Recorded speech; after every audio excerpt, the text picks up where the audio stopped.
respected Vice Chairman of Vijayawada Branch, CA Kancherla Purnachandra Rao, and Chief Guest of the Day, Central Council Member and Chairman for Corporate Laws and Corporate Governance Committee of ICAI, CA Chandrasekhar Vasant Chitale, and our resource person who is expert and great expert and doyen in the law subject, Sri L. Jayaraman sir, and managing committee members, and Galaxy of past chairman, and other fellow members of our fraternity. Very good evening to one and all. A hearty welcome to you all for the first day of third virtual series of CPA programs and the subject Public Limited Companies under the Companies Act 2013. In this series, our main motive is to update you on various provisions specially applicable for private public limited companies. And also our sincere thanks to the members who have turned up in such great number for the first and second series also. We expect you to continue a great participation for this series also. Now I request our Vice Chairman, K. Purnachandra Rao, to speak few words. Thank you, ma'am.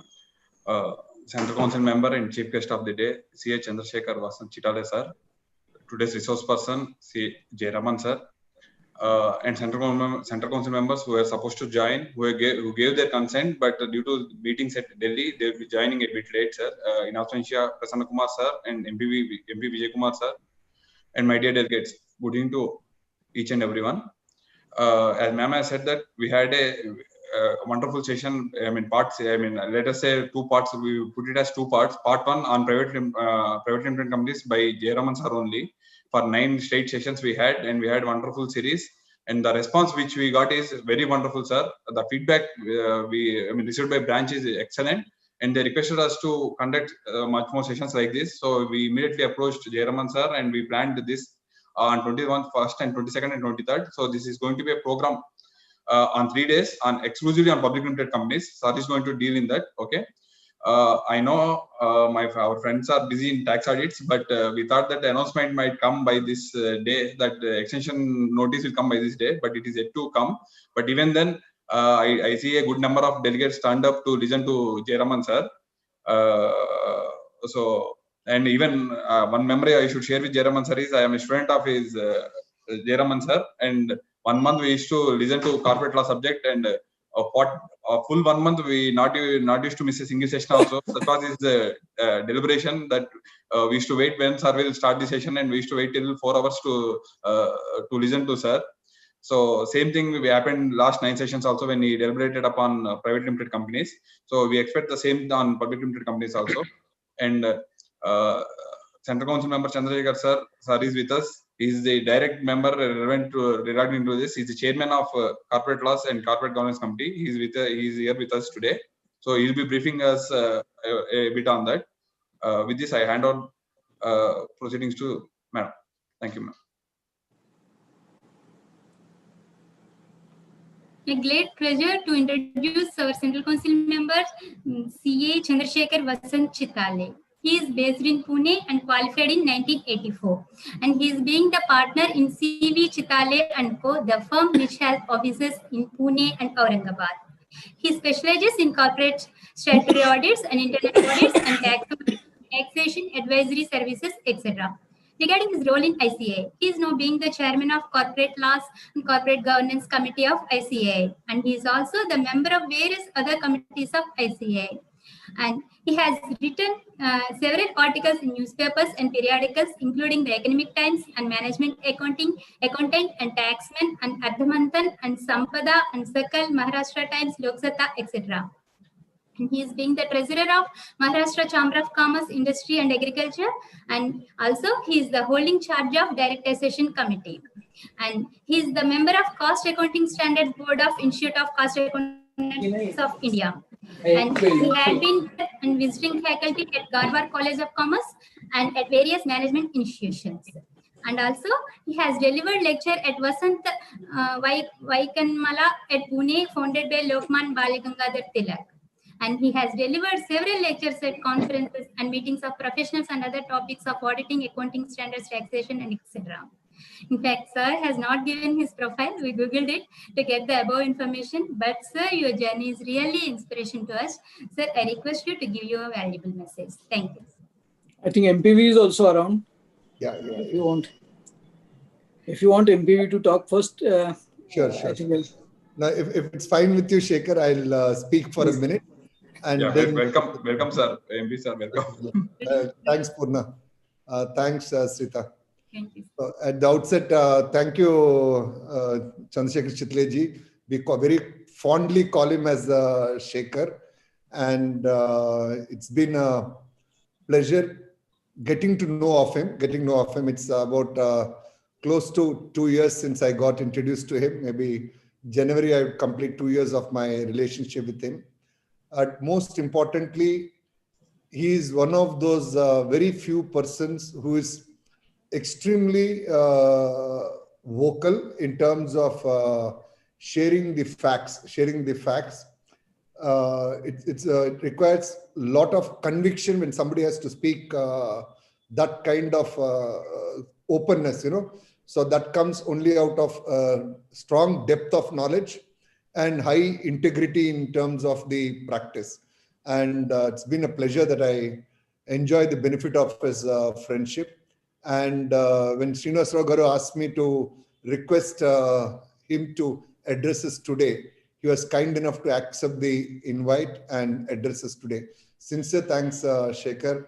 Just for information, for Prasanna and me, Vijayawada branch is like a home branch, In fact, for Prasanna, he's all over there. And we all know how much of work Prasanna has been doing at the council.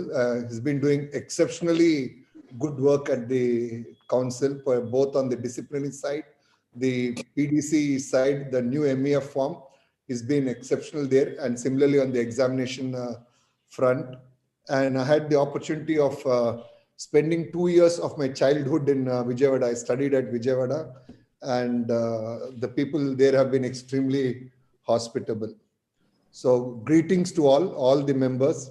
Sincere thanks to the managing committee of the branch for the invite, and all the senior members present here and fellow professionals. Trust all of you are safe. And all your near and dear ones are very healthy. In fact, I was very impressed that the branch chose to have 2 separate streams of a program, one on company law for private limited companies, another on company law for public companies. I thought it was very nicely conceived of, and I'm sure Mr. Jayaraman would have had some contribution in terms of ideating this two legs. Yes, sir. And Shekhar, just for your information, you should sometime get to meet Mr. Jayaraman. Is one of those very humble and nice human beings who is there, and a very good teacher on company law. And he teaches almost all over the country, including in Pune. He is one of those who is sought, and he used to travel almost like 300 days a year in terms of reaching out to the student community. In fact, even though he was in his 50s and all, he would never hesitate to travel to any branch who would invite him to come and share knowledge on company law. So that's Mr. Jayaraman, and I someday I hope you get to meet him physically. He's a very nice human being. Thanks, Jayaraman Garu, for having accepted the invite of the branch to address all of us. While company law is a topic which I love a lot, I wouldn't like to speak today when we have the chairman of the Company Law and Corporate Governance Committee himself here, and Professor Jayaraman here. But I'd just like to share one point to all the members here. As far as the law is concerned, I would request all the members to look at law not just from a literal legal interpretation of the provisions, rather to encourage the entrepreneurs to comply with the spirit of the provisions of the law. And that's a responsibility we all carry as people who want to be partners in nation building. In fact, when we try to comply with the law in terms of strict interpretation, and you don't comply with the spirit, MCA tries to add more and more provisions and rules, and the law becomes unwieldy. Law becomes unwieldy. All of us want a fairly simple law. The responsibility of having a simple law is ours. If we can encourage people to comply with the spirit of the provisions, then the need for MCA to make it exhaustive will not be there. That's the only request I placed before all the members. So sincere thanks once again to all of you for the opportunity to interact with you now. And I would listen to Mr. Chandrasekhar Chitaleji, and I stepped out of another meeting, and after I listened to him, with your permission, I'll excuse myself.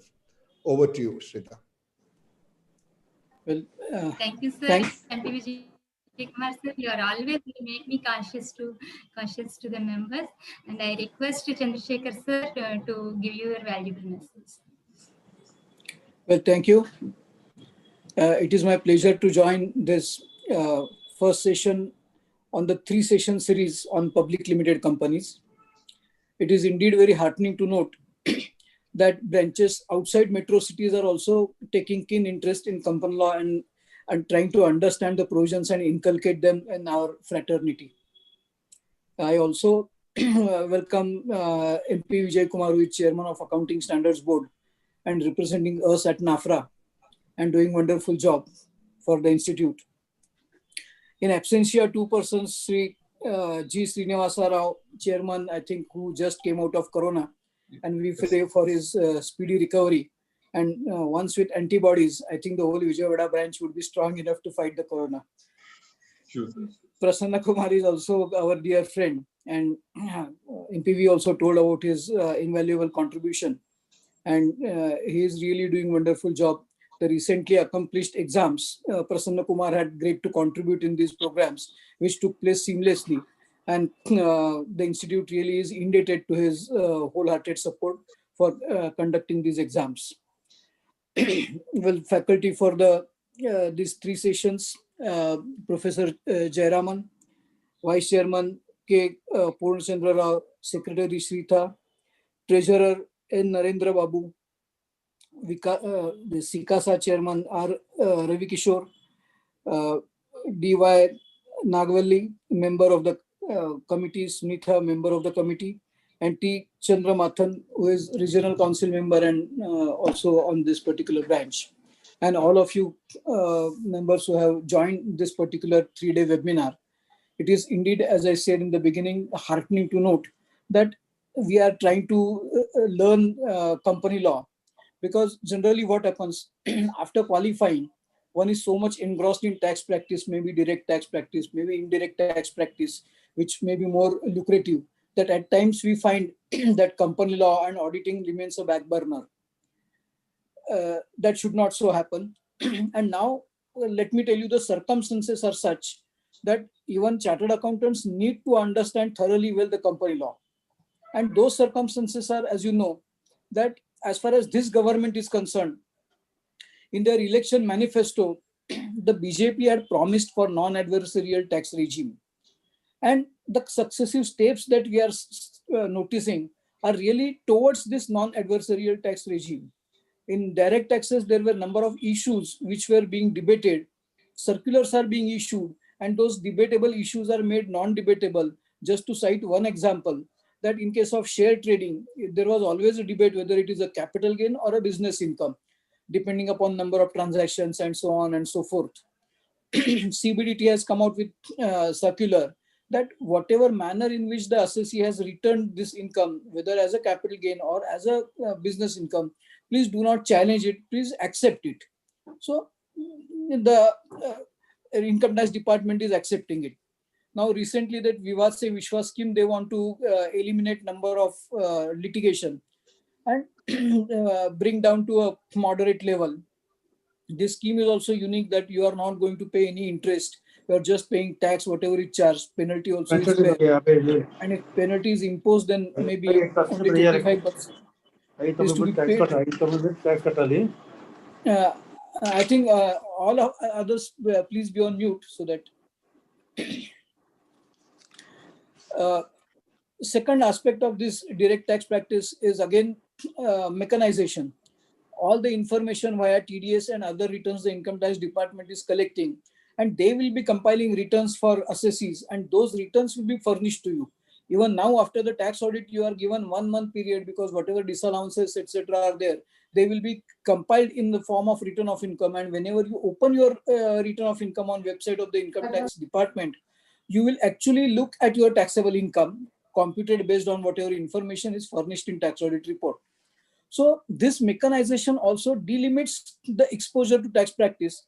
Maybe small assessees may not be much in need of CA services, or salaried persons may not be in much need of such services. And that particular segment of practice, maybe within a year or two, one will see receding. Coming to GST, the taxpayer himself is announcing what sales he is making, what is his liability.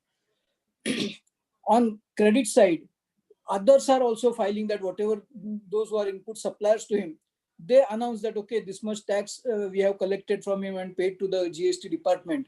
And therefore, the GST liability also is machine workable. Again, you have to enter into each and every transaction. Supposing there is some enterprise in market yard doing, say, 100 or 200 transactions a day. So generally, they are relying on, say, professionals for the purpose of data entry into all those returns of 200 entries a day, 100 entries a day. But whatever is repetitive will not remain with professionals. It will be mechanized, and machine will take it over. So once Tally did advertise that for the purpose of compliance with GST, you do not need chartered accountant. You just have Tally and you will be able to do it. Chartered accountants were unhappy with that advertisement. But friends, really, if you introspect, you will find within a year or two, I think in GST department itself will come out with such devices. Even accounting softwares will be such that when you appropriately maintain the accounts, there is no need of any external agency for the purpose of compiling GST returns. So these are the reasons. And again, in both the cases, there are faceless assessments. So you don't have to waste much time in your commutation, waiting before the official. Even at midnight, you can compile the reply and upload it on the website. So these are all developments where I look at in a year or 2 or 3, maybe the tax practice is on receding end. So we have to look elsewhere. And that elsewhere is the core of us, that is accounting and auditing, that needs to be focused with much more importance. One has to think of where we can make value addition. Management services, up till now, we were not considering much because we were engrossed. 28th days there, 10th date is there, or this deadline for this return, it is deadline for that return. So that was not really appealing to our brains. It was only for the purpose of hands and eyes, that you were feeding something and just checking. So from a clerical bent of practice, now we have to graduate into intellectual based of practice. And in this arena, whenever we think of the easiest way or the diversification that comes to mind is the company law practice. Because in intermediate level, in final level, we are formally taught to expert level as far as this company law is concerned, but we did not practice being engrossed in taxes. So now it is always better that we understand these provisions of company law from a closer quarter. Because what I have seen in case of small companies, there are always intercorporate borrowing among the associated enterprises. You are taking loans from friends for, say, a few minutes or few days. And ultimately, you end up in transgressing one or the other provision of the company law. Even this intercorporate borrowing has always become a bone of contention for taxation, because that also leads to the aspects of deemed dividend under Section 222E. So these are all aspects one needs to understand very closely. In case of company law, various practices are there, like take example of charges. Now what happens that whenever borrowing is made, a charge is required to be registered with the register of companies. Now chartered accountants are associated with the companies for the purpose of funds raising, for the purpose of creation of charge, etc. But when it comes to registration of charge, really our professionals shy away. What is so great in registration of charges? When you are doing everything for the purpose of raising loan, when you are meeting bankers, explaining the case, In that case, registration of charges is one more step that you have to undertake. There are various other steps like incorporation of a company. Chartered accountant can do now. The SPICE Plus has already made it simple. So we at Corporate Laws and Corporate Governance Committee have thought it appropriate to come out with several small booklets on various procedural aspects relating to company law. And I mean and underline small booklets because, say, for incorporation of a company, I prepare a 400 pages booklet. Then one may feel that, oh, instead of reading those 400 pages, let us interest somebody else to do that thing. So for incorporation of a company, our booklet is not more than 40 page booklet, which is already published. For charges, we will be soon publishing in coming week. That will also not be more than 40-50 pages. So whatever other aspects of company law practice are concerned, maybe writing of minutes, maybe conducting of annual general meeting, maybe conducting of meeting on web form.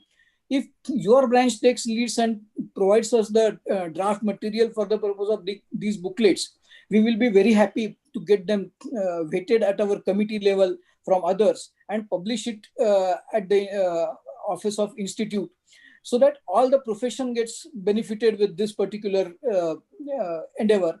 In fact, it is stated by MPV and by others also that Jayaraman is an expert faculty. You have already had a series on private company. You already have series now having series on public company.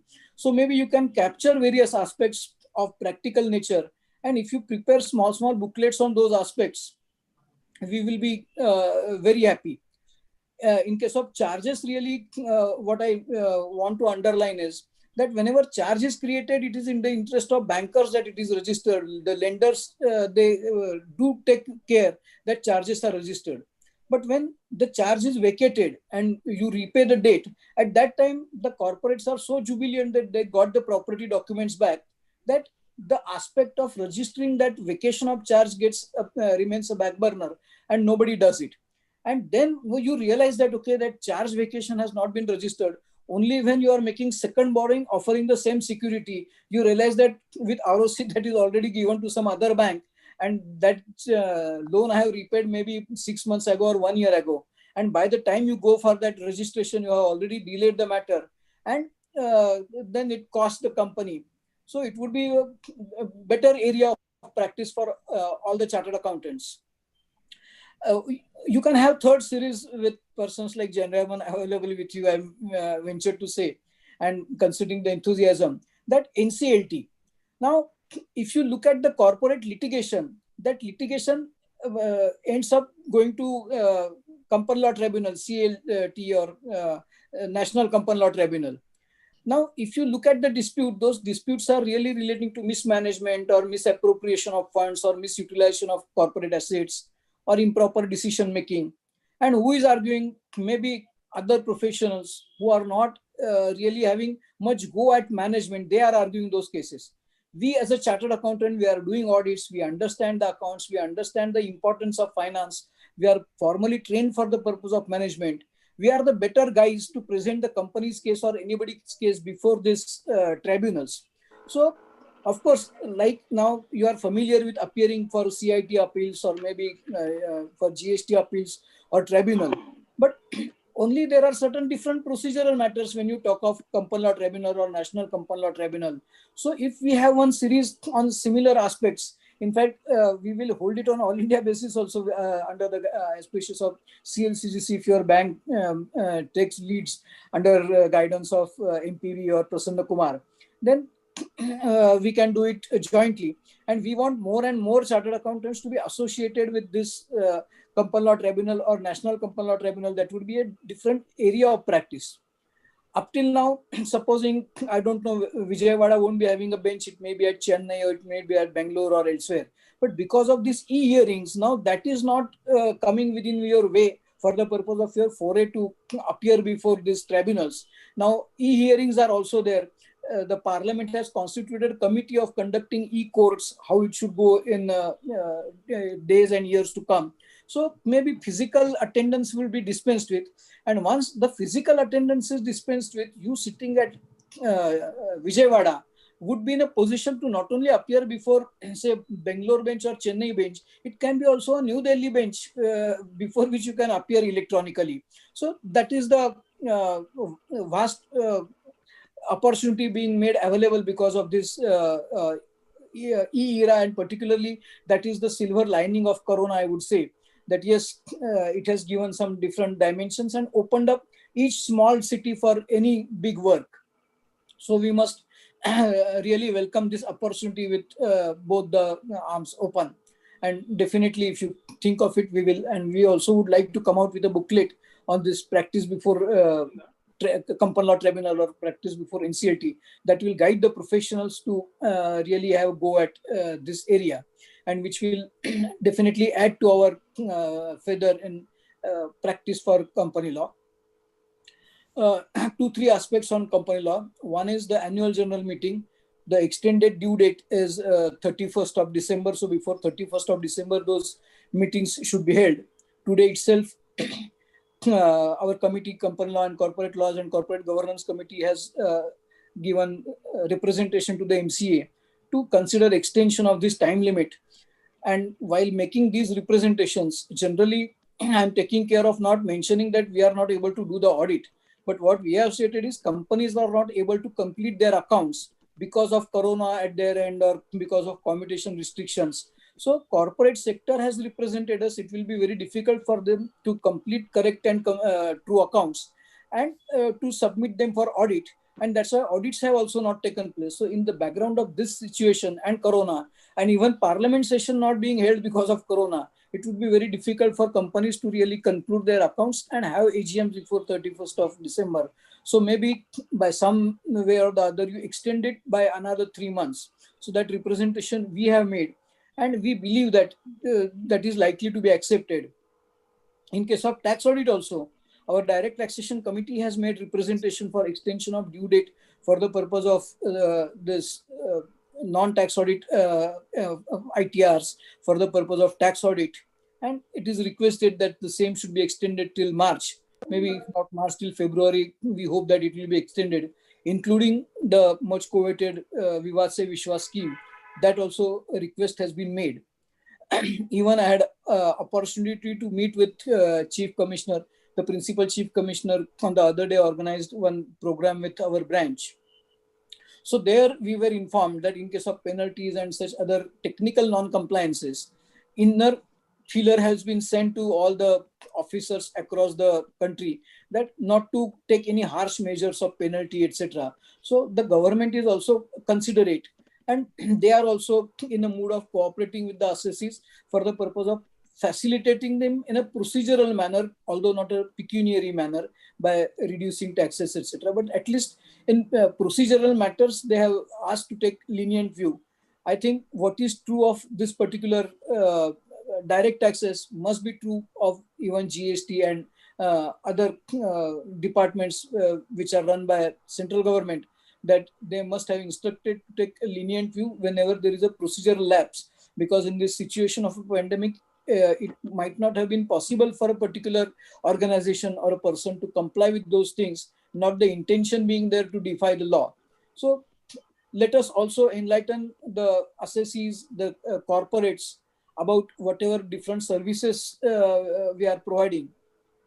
Even under the, say, jointly with local chamber of commerce, if you hold a seminar about what various services chartered accountants are providing in, say, corporate laws, in other matters, and that is made known to the public at large, maybe that would also augment, help in augmenting practice for young practitioners, for all of us, and that will be held high, the profession will be held high in esteem by trade, commerce, industry. So it is always better to have more and more tie-up with these public organizations.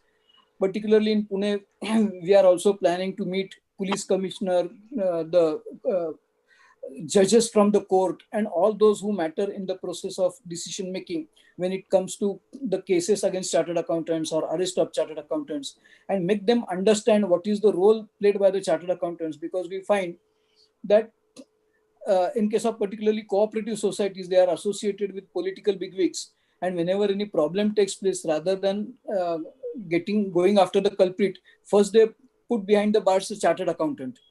So that should not happen. So locally also, if we explain what the ICAI stands for and everything, then it becomes very clear. At times I find that they are also not aware that our institute is created by an act, under an act of parliament.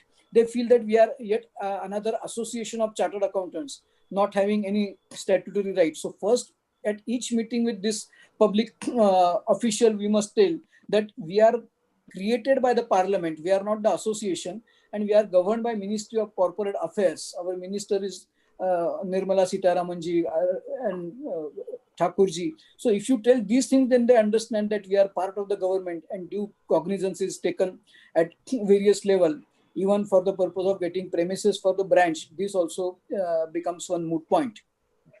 So friends, Institute is spreading its wing.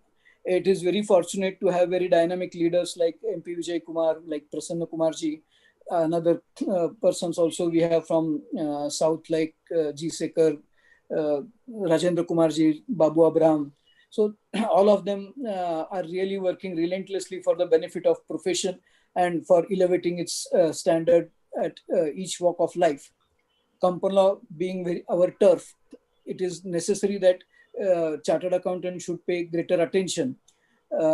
Even besides this company law, even for standards on auditing, accounting standards also, we should be mindful, because what happens when certain now the standards have become mandatory under company law itself, and at times when number of standards are not followed up, then the true and fair view is not reflected. And the institute is getting various cases from institutions like SEBI and others. Days are not far that even they will scrutinize maybe accounts of big companies, maybe small private companies, and wherever such non-compliance is found, they may be referring these cases to the institute for taking disciplinary action. So it would be better that chartered accountants enlighten themselves amongst the practice, and particularly in small and medium practices, I have seen the weakness in documentation. Because I also sit in disciplinary committee as a judge. There we find the two type of firms. One are big and one are small. And big and small, I don't go by number. And let me illustrate what is big and what is small. If you ask a particular person that how you have conducted this particular audit, and that person may brilliantly explain me in 4 hours that, okay, this was the thing. We used to sit at midnight. Even on Sundays, my staff was there. We used to take lunch there, dinner there, breakfast there. And this is how we have worked. And relentlessly by burning midnight oil, we could complete that audit within 20 days, 30 days.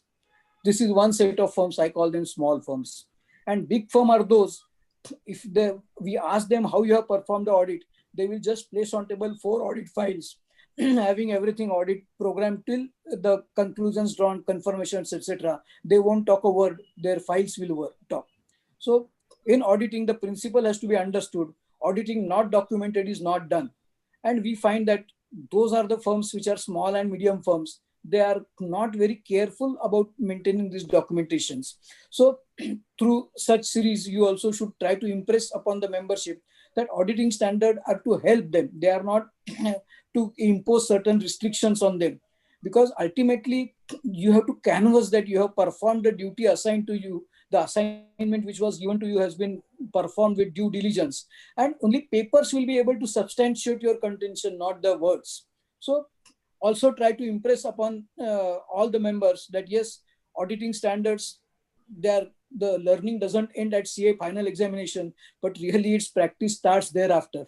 So if you could impress upon all the members these things, I think we will be definitely adding value to our profession. So I really recommend and commend this particular course. Even if you share it, we will also try to circulate it with other branches because you have very brilliant faculty. So with these words, let me comment this seminar for all of you, and I will be very happy to also learn. I have some other meeting, otherwise I would have continued, but definitely I would look in YouTube and other things. Dhanyavad.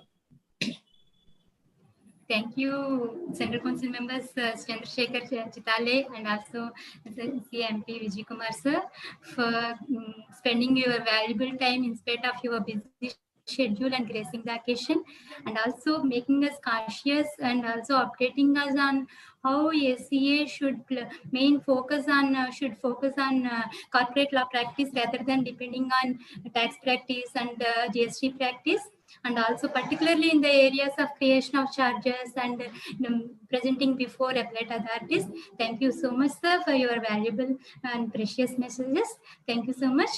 And I request today's resource person, CL Jayaraman sir, to move on to the technical session. Thank you. Thank you. Jayaraman sir, with your permission, we'll take leave.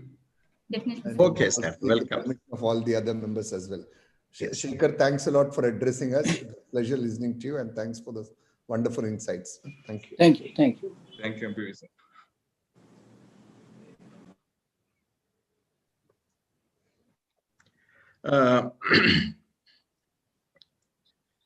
So, good evening, my dear colleagues. We are after a very tough inaugural session. I don't know to what extent you are going to bear the company law focus class also. I'm very grateful to MP Vijay Kumar. In fact, he is one of the motivator for me, a very great person. I'm very happy that MP Vijay Kumar spoke today. We'll also wait for Prasanna Kumar. Thank you, Chandrasekhar. So, my dear committee members, so we'll now directly go into the session. Thank you, one and all. The first topic of discussion today will be the topic on prospectus. Prospectus, as you know, the section in the Companies Act talks of issue of prospectus. In a public company, there are 2-3 types of issues. One is public issue of shares to the public through prospectus. This is popularly referred as public offer. Then in public companies also, they can go for private placement. So public companies can also go for rights issue, bonus issue. In my previous session on the private companies, I had already discussed the guidelines for private placement, rights issue, as well as the bonus issue. Now, to set one particular point straight, a public company is of broadly 2 categories: listed company, unlisted company.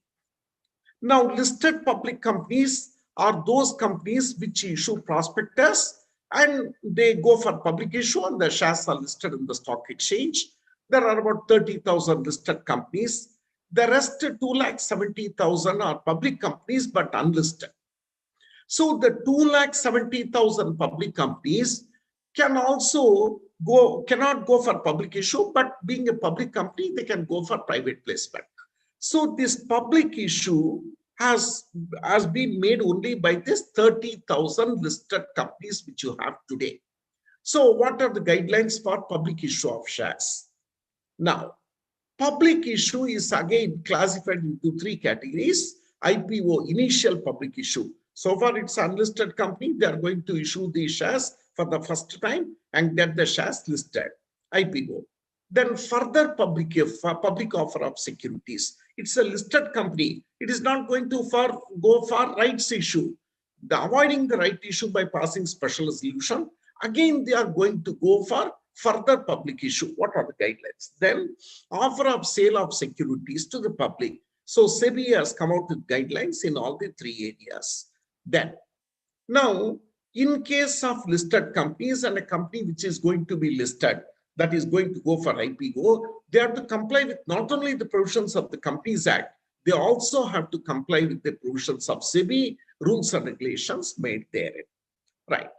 Now, what is the meaning of prospectus? Something more than what is discussed in the Companies Act. I'm surprised to find a separate chapter has been made for the topic of prospectus, a separate chapter. So therefore, now you have not only that, you have almost 10 to 12 sections and misstatement in prospectus will lead to civil liabilities as well as criminal penalties. Why so much of importance is attached to this topic of prospectus in the Companies Act? Now, the answer is not difficult to understand.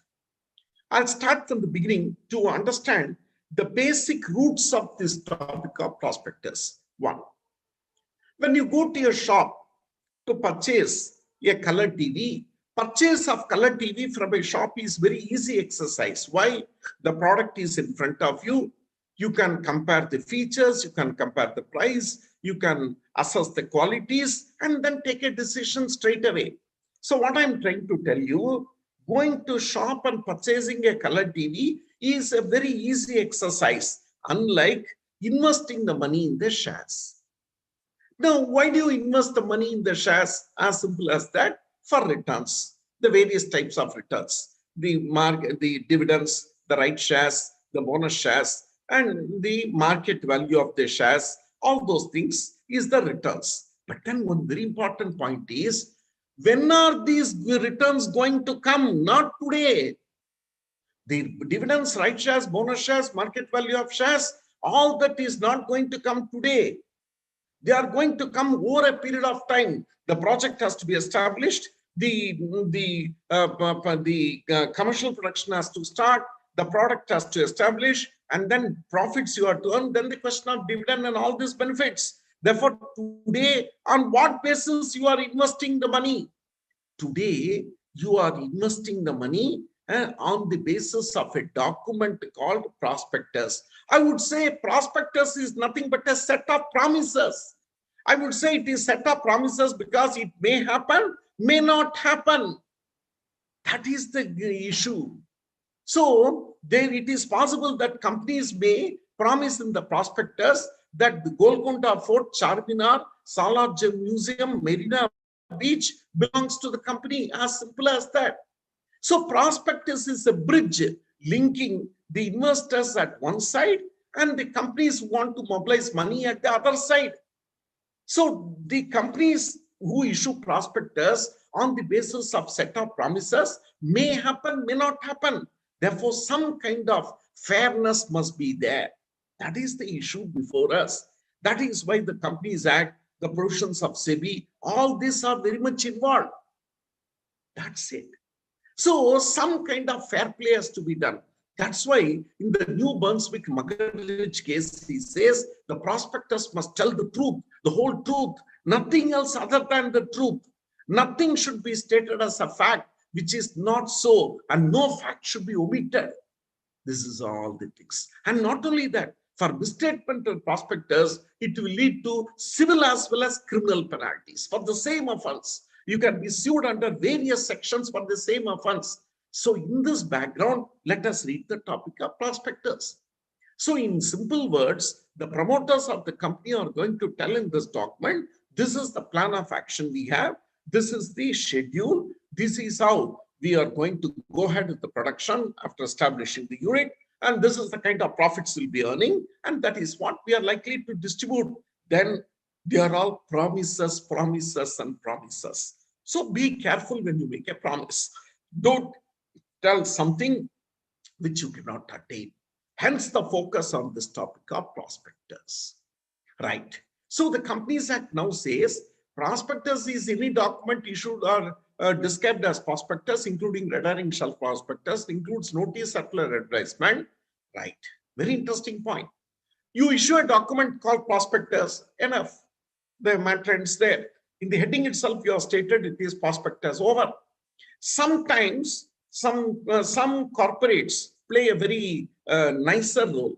They say, some corporates, what they do, they will give a title, not a prospectus. They'll give a heading itself, not a prospectus, or private circulation only. Those are of no relevance. In the definition itself, he says, anything you write about the company, any notice, circular, advertisement, or any document, and what is the content of the document? Inviting the public to subscribe for the shares and debentures or any securities of the body corporate.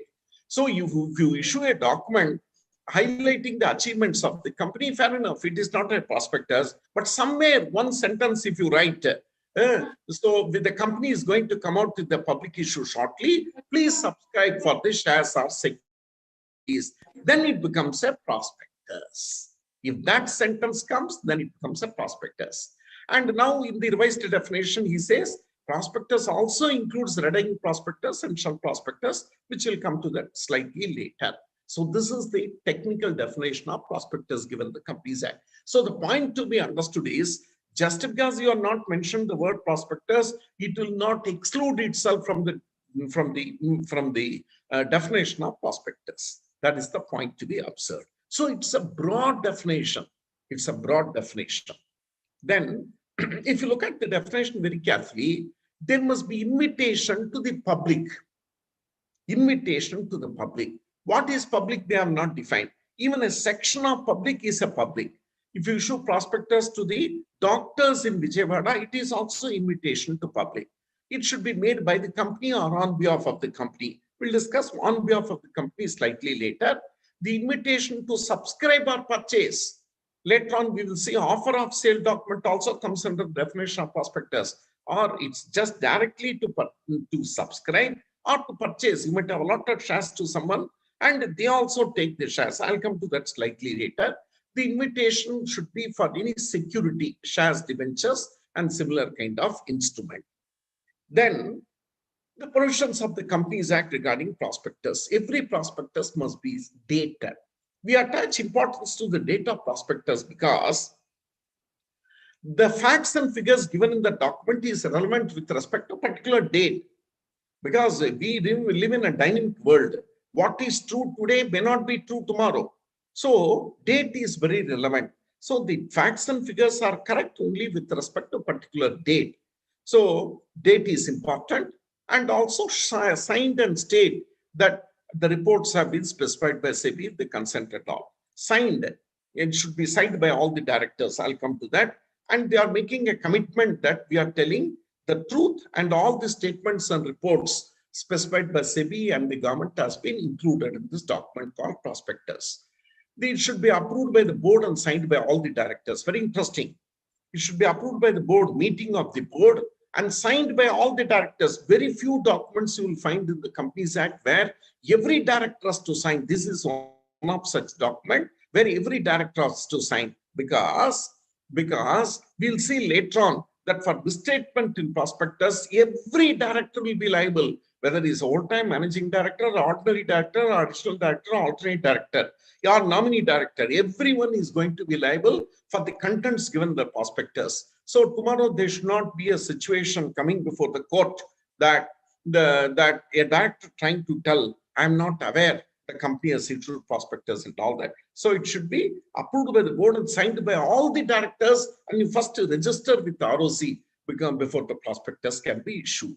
Then the law makes it very clear, when you are issuing the prospectus, you have to give a declaration that the provisions of the Companies Act has been complied with, the provisions of Securities Contract Regulation Act, SEBI Acts, the rules, everything has been complied with, and we are not violated any of those provisions.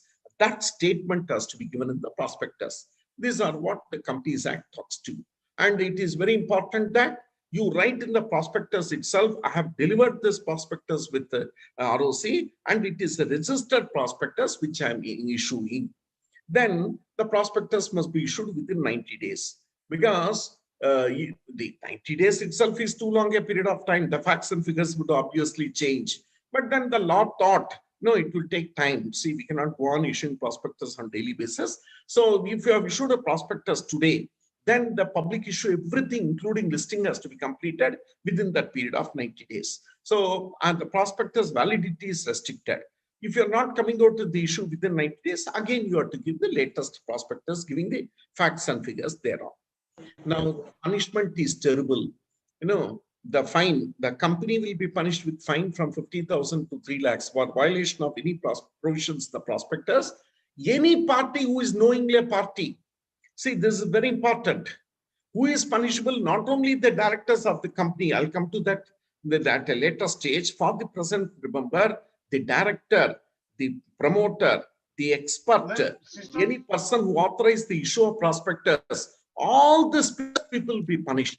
And rigorous imprisonment, it goes up to 3 years and fine plus 50,000 to 3 lakhs, or with both 3 years imprisonment in case of any violation of the provisions. Next, when prospectus is not required to be issued for rights issue, because rights means already the shares are quoted in the stock exchange, the price is known to you, the performance and working is known to you. So instead of giving a very detailed, deliberated document called prospectus, SEBI has prescribed another limited format of disclosure. So rights offer of rights issue. So at that time of rights, since the other document has been prescribed, prospectus need not be issued. Second one, very interesting. You already issued prospectus. Now you are coming out with the issue once again, but not as rights issue. You want to give it to outsiders. The company is already listed. Now again they are coming out with the issue, avoiding the rights issue. That is, by special resolution, they are giving shares to outsiders. Then at that time, and the terms and conditions are similar to the existing issue already made, then you don't have to issue prospectus because the price is available. But I rarely see any kind of issue coming under this category, because SEBI is every time insisting on some document to issue about the performance of the company. Then, and now you all know very clearly, no more physical shares. So if the company is coming out with a public issue of shares, it should be in demat form only. That is, no more physical share certificates. It's all demat now.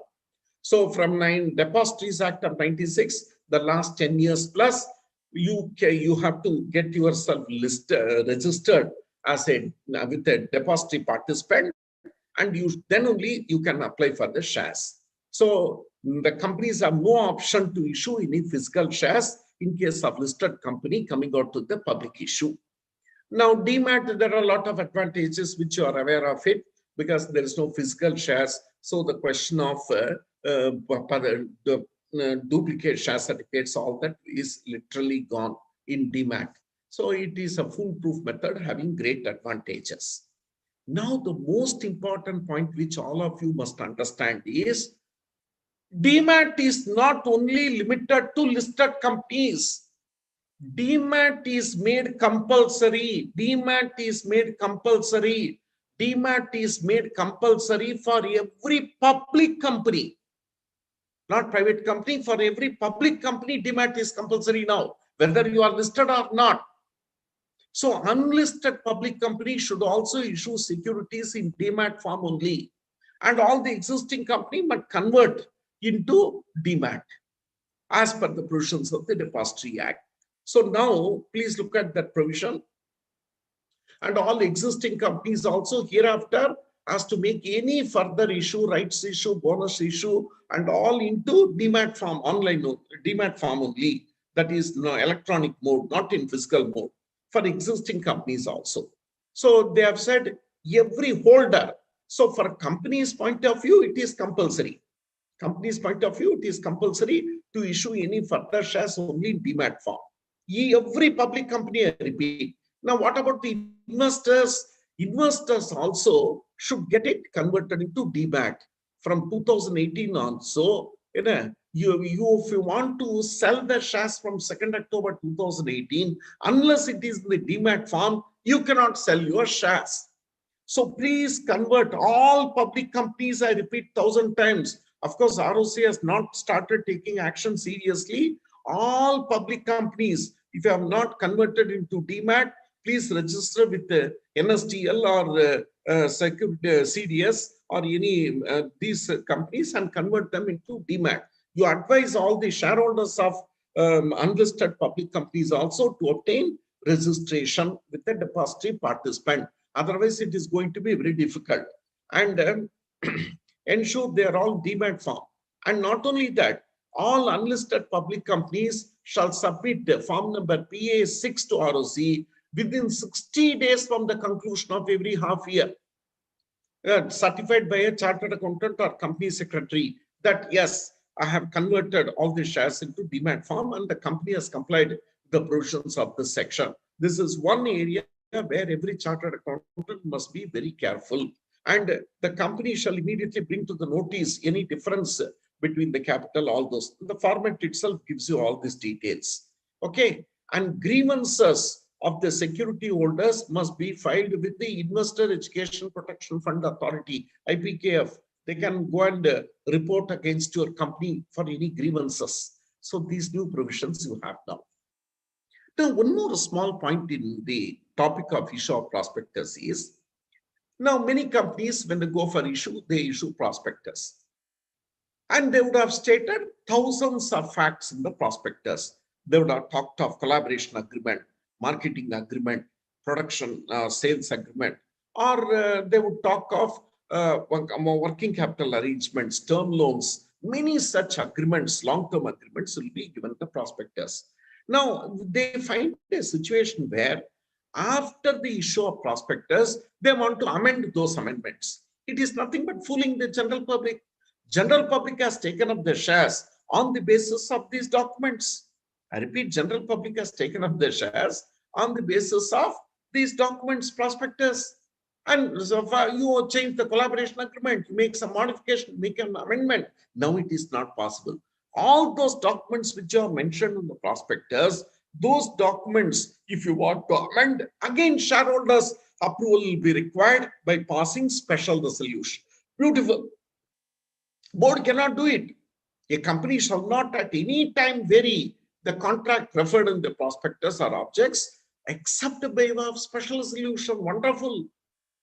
So we cannot cancel all those agreements. It will amount to misstatement in prospectus, carrying heavy penalties. Then the details before you make the amendment, they have to be published in 2 newspapers, one in English, one in the local language.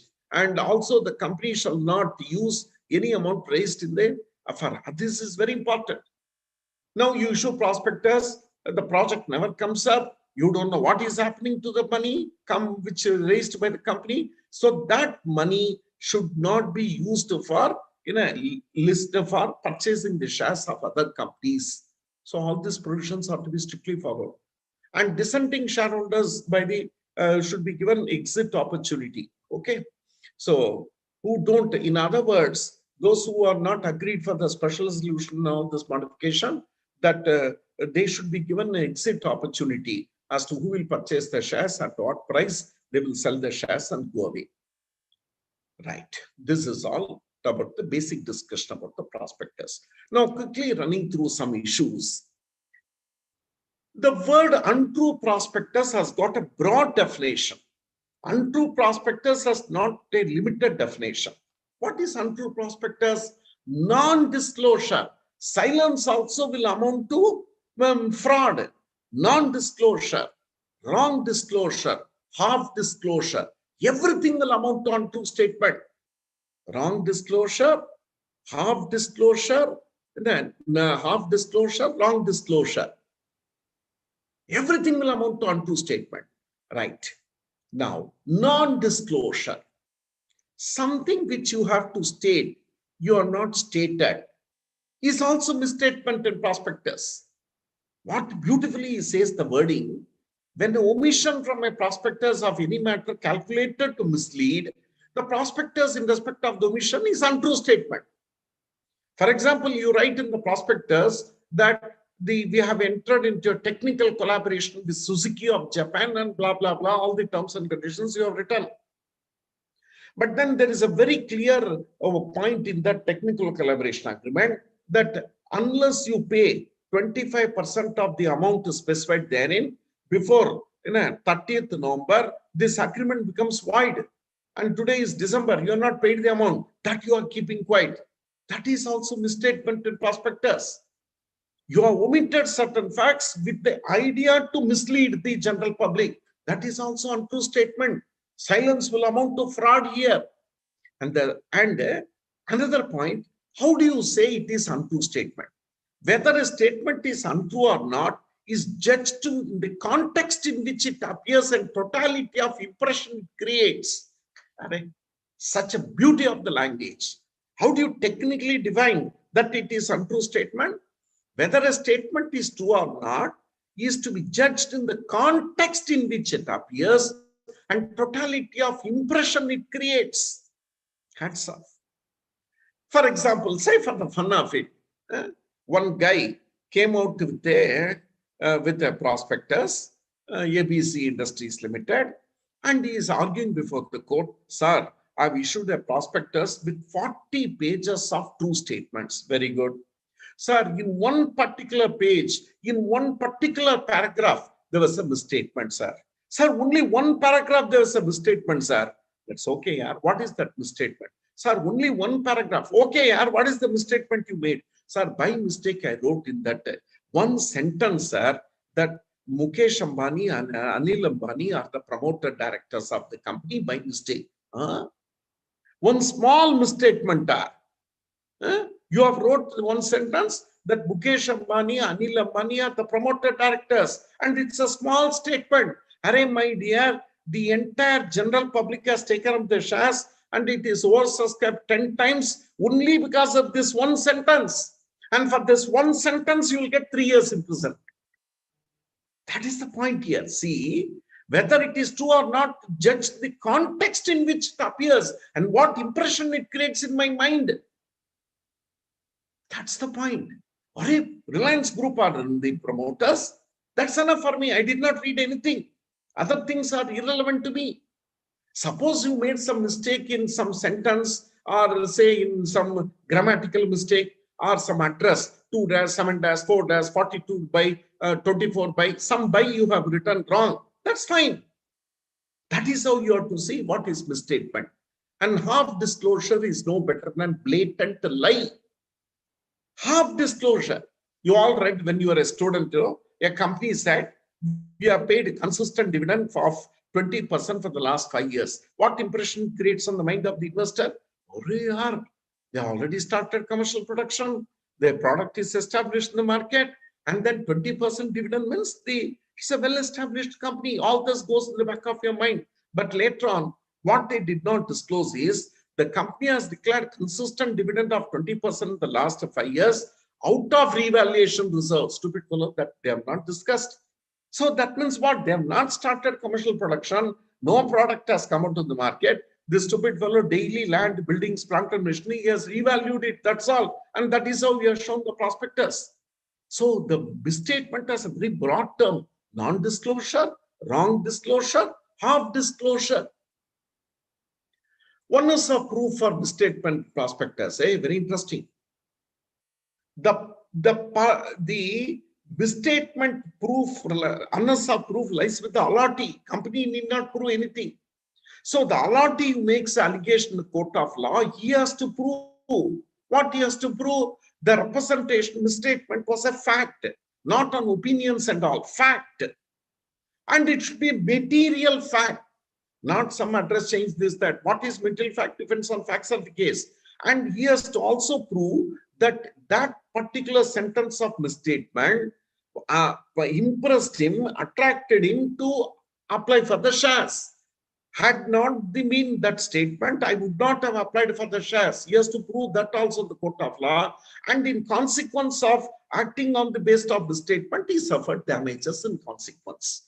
So all this you have to prove in the court of law. So company need not prove anything. The onus of proof shift to the allotee as such. And this is what I was tell you, the golden rule of prospectus. Very simple. The company has nothing to lose. The company, by issuing a prospectus containing misstatement, has everything to gain. They have nothing to lose. They are just advertising that these are all the great advantages which will accrue to you. But so this kind of holding out, the company tells this, that, and all, then you must have a responsibility to state the facts honestly and faithfully. You must not omit a fact. You must not state something which is not a fact.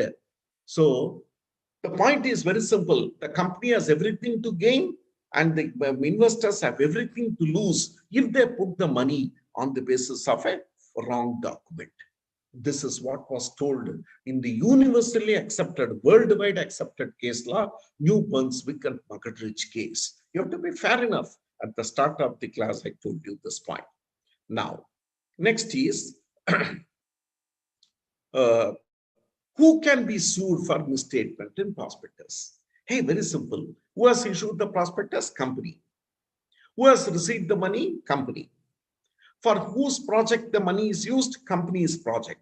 But you know who will be sued? Not just the company alone. Who will be sued? ARIA. This is the lifting of corporate veil.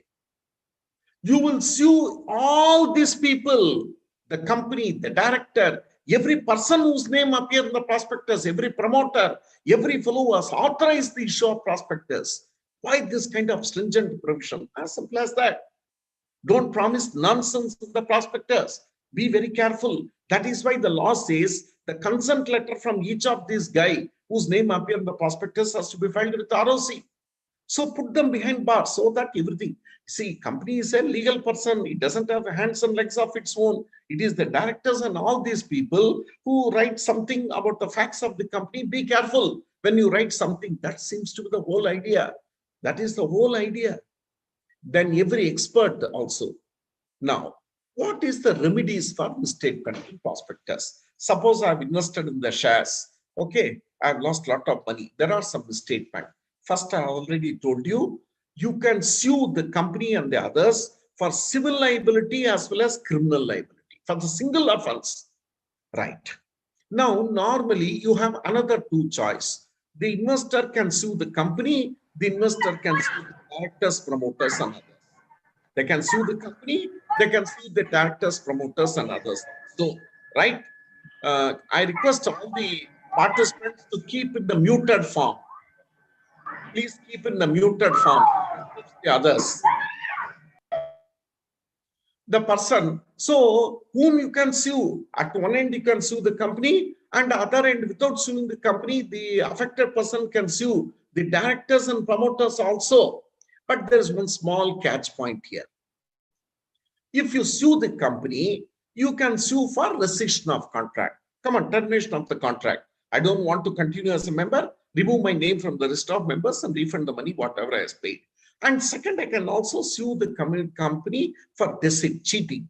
But generally what we do, we'll sue the company only for rescission of contract. We'll sue the directors and others for deceit, for damages, because we'll get more amount there.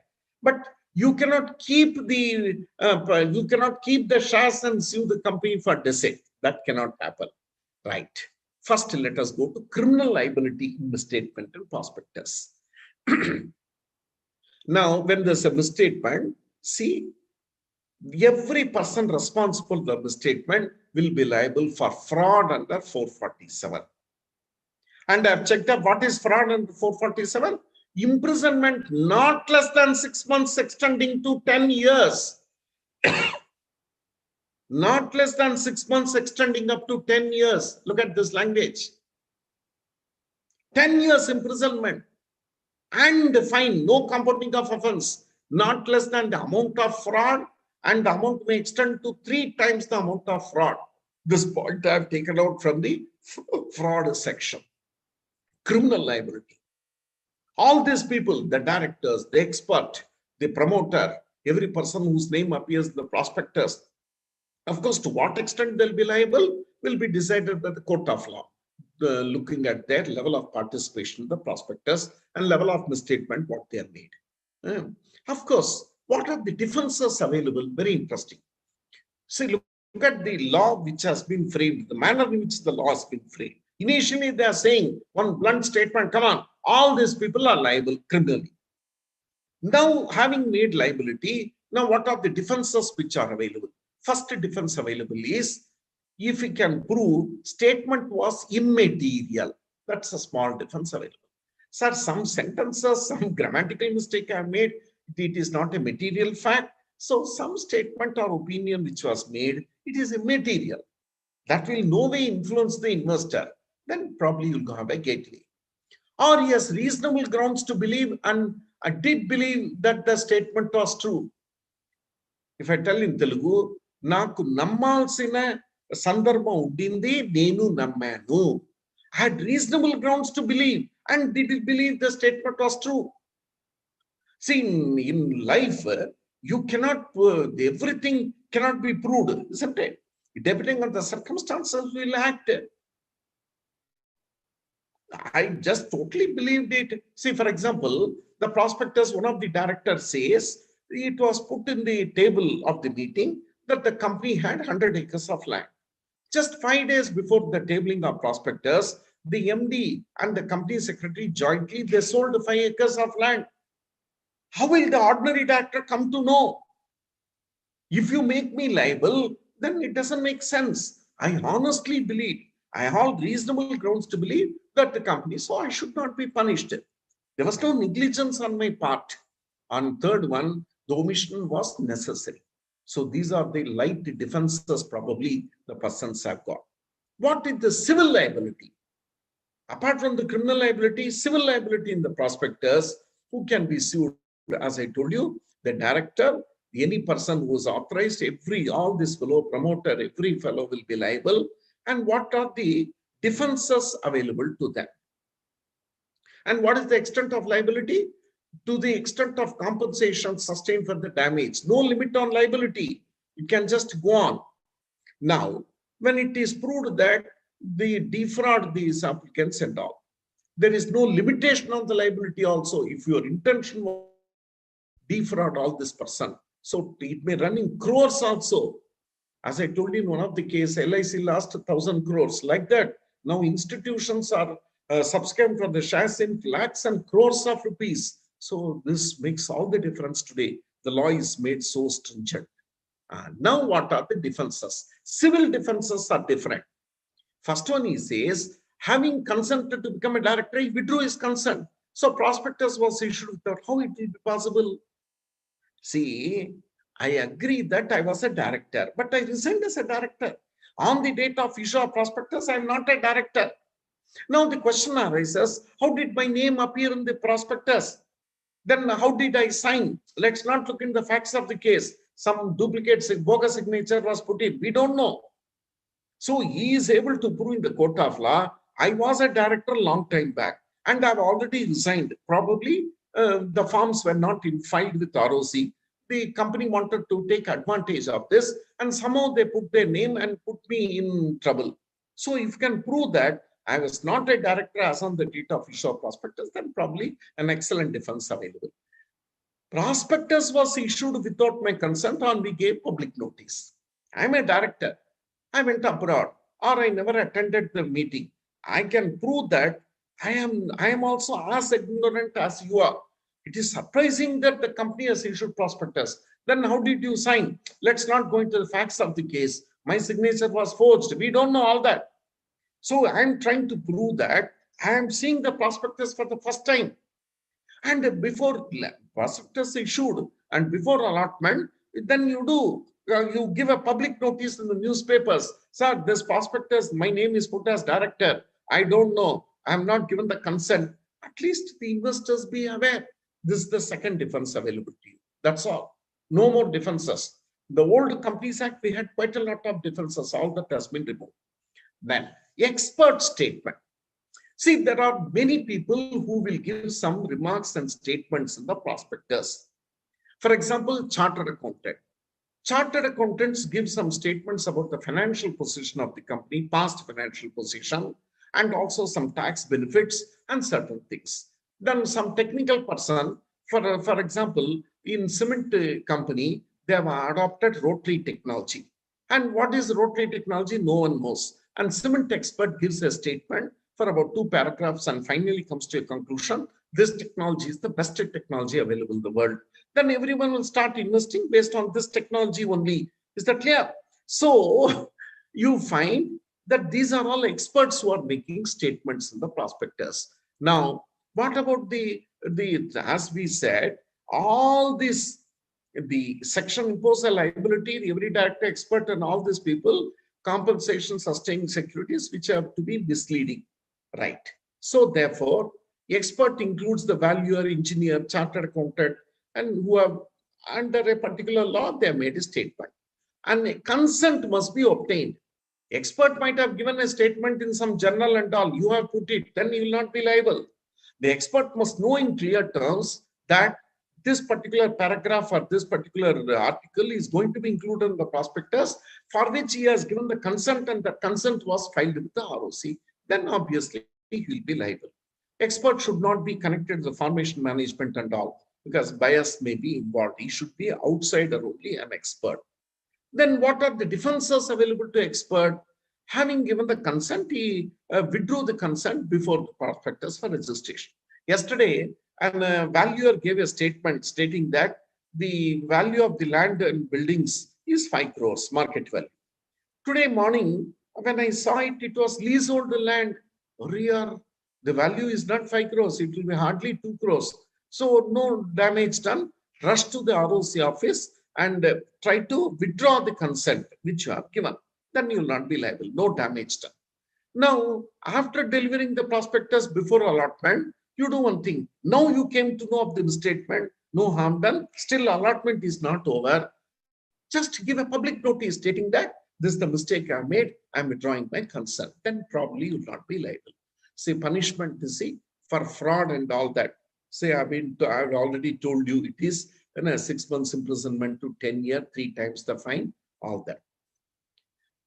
Now, document containing the securities to be sale deemed prospectus. Please see, very interesting. Earlier, only when the company directly issued a document on the basis of which shares were allotted, it used to be prospectus. Now, if a company allots the entire shares debentures to some other person, such a person may then give an offer to the general public to subscribe for the shares. And this person who gives an offer to general public to subscribe for the shares will write a document about the company, and the document is called offer of shares and debentures. So that also will come under the definition of prospectus. Now, please see one example. Long time back, Aurobindo Pharmaceuticals Limited, a company, allotted complete shares to Videocon Industries Limited. That's all. At that time, when they allotted, no prospectus, it was private placement, one entry, that's all. So 10 plus 25 rupees, I don't know the premium. Say, for example, 10 plus 25, they allotted the complete shares to Videocon and they got, say, about 100 crores. And why did they allot to Videocon? Because straight away, all this going to the public and expenditure and all, they want to avoid. Then Videocon, what they will do, they'll keep the shares and appropriate time when the market is very good, they will offload the shares to the general public. When Videocon offloads the shares to the general public, he will issue a document called offer of sale of shares document. Please see carefully. Videocon Industries Limited issuing a document to the general public bill pertaining to Aurobindo Pharmaceuticals Limited is also coming under the definition of prospectus. Issued by the company or on behalf of the company. This is technically on behalf of the company. Videocon Industries Limited is an agent, and who is the principal? Aurobindo Pharmaceuticals. So this document issued by Videocon also comes under the definition of prospectus. However, this will come under the definition of prospectus only when 2 conditions are fulfilled. The offer should be made within 6 months or the whole consideration was not received. Very interesting. Please see situation 1. Aurobindo Pharmaceuticals gave the shares to Videocon. Videocon is offloading to the public. Situation 1, that is, when Aurobindo gave the document to Videocon, they gave a 10 plus 25 rupees premium, say 35 rupees, and Videocon paid the full consideration to Aurobindo. That's all. Now Aurobindo is not bothered.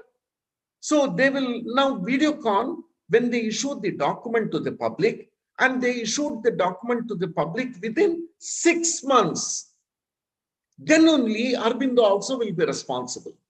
After 6 months, whatever is stated by Videocon, come on, Aurobindo will not be responsible. Situation 2, when the full consideration was not received, say out of 100 crores, Videocon paid only about 75 crores, and Videocon had an agreement with Aurobindo, the balance 25 crores I'll pay when I issue the shares, when I offer the shares to general public. Now slowly Aurobindo is interested in the success of the offer of sale by Videocon to public. Otherwise, they won't get that 25 crores. In such case, when the consideration was not fully received, that 6 months time limit will not apply. So any time thereafter, whenever they offload to the shares to the public, it will be offer of sale document, and Aurobindo also will be responsible. This is what he says in offer of sale. So offer of sale document need not be registered with ROC, but for that, all misstatement in prospectus, all other provisions which apply to prospectus will also apply to misstatement in prospectus, right? Then the shelf prospectus. What is the shelf prospectus? Lot of confusion. See, those qualified chartered accountants long back, they do not know much about it. Very simple. First, let us strike this in our mind. Shelf prospectus is not available to manufacturing companies, trading companies, software companies, or any companies. This document is available only for banks and financial institutions. See, banks and financial institutions periodically comes out with the issue, debenture issue, then share issue, preference share issue, bond issue, because very simple. The more the money they mobilize for the public, the more will be their lending capacity. So in a year, they'll come out with the 10 times, 15 times, 20 times issue. And the Companies Act says every time when you issue a prospectus, you have to spend a lot of money and issue prospectus to public, unnecessary expenditure. So the idea seems to be in the financial year, first time when you issue the document, it will be called as prospectus. As usual, you have to issue. Say in April, you came into the issue, that is prospectus. Thereafter, May, June, July, August, and all that, whenever you come with the issue, the old prospectus issued in April will be called shelf prospectus, and only the changes from that date to till today's date, whatever changes you make, it is called information memorandum. So now the older prospectus, shelf prospectus, plus this information memorandum together will become the new prospectus. That's all. And this facility is only for banks, financial institutions. So the advantage is that every time the filing new prospectus need not be prepared. So this is only for banks. And how long this system is valid? Only for one financial year. After that, the new figures will come. You can proceed accordingly. So every time you have to file the information memorandum, giving all, you need not give all the changes, only changes like new charges created, changes the financial position, those changes if you give, that is fine. Shelf prospectus, right? Then red herring prospectus. Now, if I sit on red herring prospectus, it will take a lot of time. Now, all of you know very clearly that today you are going for book building. So book building, the idea is the demand and supply match will be done, and the price of the securities will be determined based on the auction methods and all that. So to facilitate that book building, we have introduced red herring prospectus. Red herring prospectus is issued before the regular prospectus is issued. It contains all the details as regular prospectus except price and number of securities. They will say we have to mobilize 100 crores. How much securities you have to issue, at what price, that will not be specified. That is called a red herring prospectus. And you have got the auction method and all that, which is prescribed the SEBI guidelines. So this red herring prospectus, on that basis only auction and other biddings will take place in the financial institution, mutual funds and all, they take place. And finally, the red herring prospectus, when everything is over, the price is determined, the price and number of securities will be written and again filed with ROC, that becomes the regular prospectus. So the red herring prospectus is only a mechanism to facilitate the book building. That's the idea. Then punishment. See, anyone who knowingly, recklessly makes a statement promise to induce other person. See, this is a very broad statement. Now you are a chartered accountant. Now you are an outsider. You try to tell the investor, hey, so-and-so company is coming with the issue, and you just invest in that. But with the intention to cheat, that fraud must be there. Intention to cheat. You know that that company is not doing well, but still you tell them, oh, you can invest in that company, then you will be punished. Inducing another person to enter into agreement, acquiring, disposing, or underwriting the securities, he will also be liable for fraud. So this is all the story regarding prospectus given in the Companies Act. So of course, this story is only 20%. Rest of the story for public issue is only the SEBI guidelines as such. So it's just understanding. Now there are many chartered accountants dealing with public companies. So you have to remember, you have to compulsorily go for demat and all that. So when you go for a public issue, all this you have to be careful. So keep all these points in mind. Now, what is allotment? On the day itself, I told you, it is appropriation of previously unappropriated capital into certain specified number of shares is allotment. Now, in case of a public company, before you allot the shares, what are all the provisions you have to follow? First, in the prospectus, there is a concept called minimum subscription. The New Companies Act has used the word minimum amount. The concept is called minimum subscription of shares. What is this minimum subscription? Now, very simple. I'm talking of a project of 100 crores. Out of 100 crores, I'm going to get, let us say, 20 crores promoters contribution, 30 crores public issue, and 50 crores term loans. Now, the term loan is a definite component. Once I comply, I will definitely get that amount, 50 crores. For promoters contribution, 20 crores also is very certain. The uncertain portion itself is the 30 crores for the general public. I don't know whether my issue will be successful or not. But that's why I go for underwriting and all. But still there are many cases, even after going for underwriting, you may not get the 30 crores. Underwriters also have not put the money. Such situation can arise. Now the point is very clear. We are in an inflation economy. Unless the 100 crores comes in, come on, the project will not be completed. And whatever money you are invested, the project will stand like Qutub Minar, like a monument. So the idea is, the law says, out of the public issue portion, 90% if you get, then balance 10%, I can somehow do the adjustment. So in my given example, out of 30 crores, at least 27 crores the public should subscribe. Then only you go ahead with the issue. If 90% is not subscribed by the general public, including underwriters, that means the issue has failed. Come on, return their money. That's the idea. So this is to protect the general public. Otherwise, that money will be stuck up. Now, what about the promoters and the maternals? That they will take care themselves. That is not the issue. That is the idea behind minimum subscription. That minimum subscription is not specified in the Companies Act. They are specified only in the SEBI guidelines that 90% of the amount to the general public is the minimum subscription, which the public must subscribe. Then only you can go ahead with the issue. This is what he says in the section. No allotment can be made unless the minimum amount has been received by the company. So they have no specified under the SEBI guideline. Minimum subscription from the general public, including devolvement from the writers, should be 90%. And that money should be received within 30 days in the Companies Act. But as per SEBI guidelines, it is given as 60 days. So we can keep SEBI guidelines. Suppose for any minimum subscription, when the issue period is open, you do not receive. Then what the law says, please return within 15 days to all the shareholders. If you return within 15 days, no issue.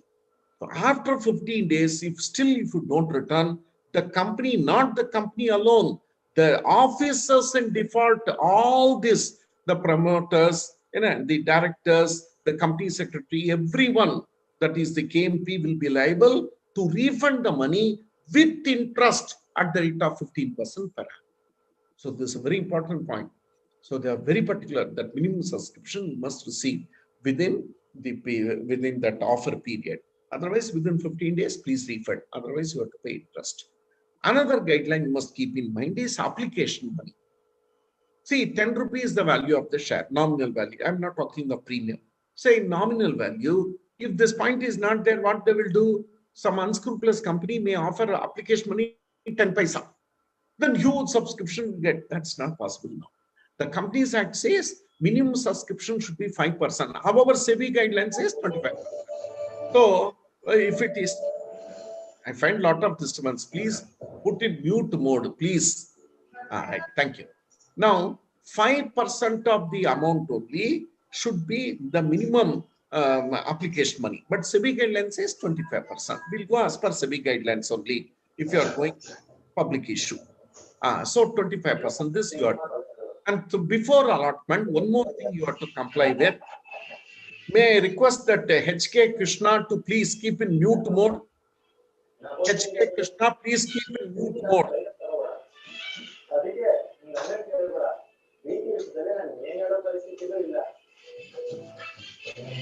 Can someone, the organizing committee, interfere? Can I request that Mr. HK Krishna to keep in the mute mode, please? Hello? Can the secretary or vice chairman interfere, please? HK Krishna, please keep in mute mode.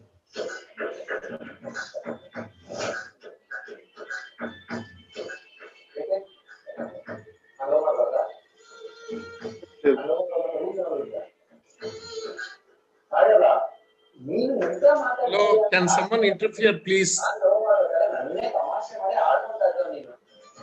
It is disturbing all the participants, please. What is going on?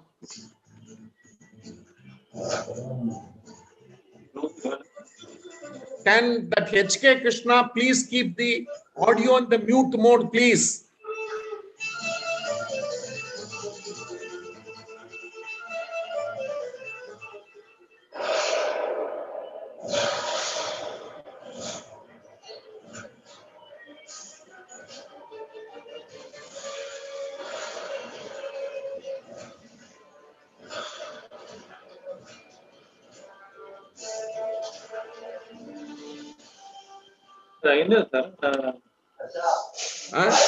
HK Krishna, please put it in a mute.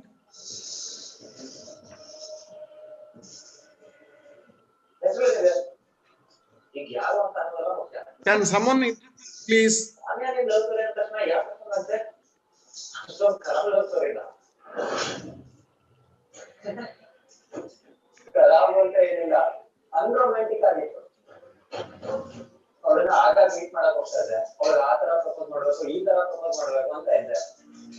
Sir, I think you can go and mute him, sir.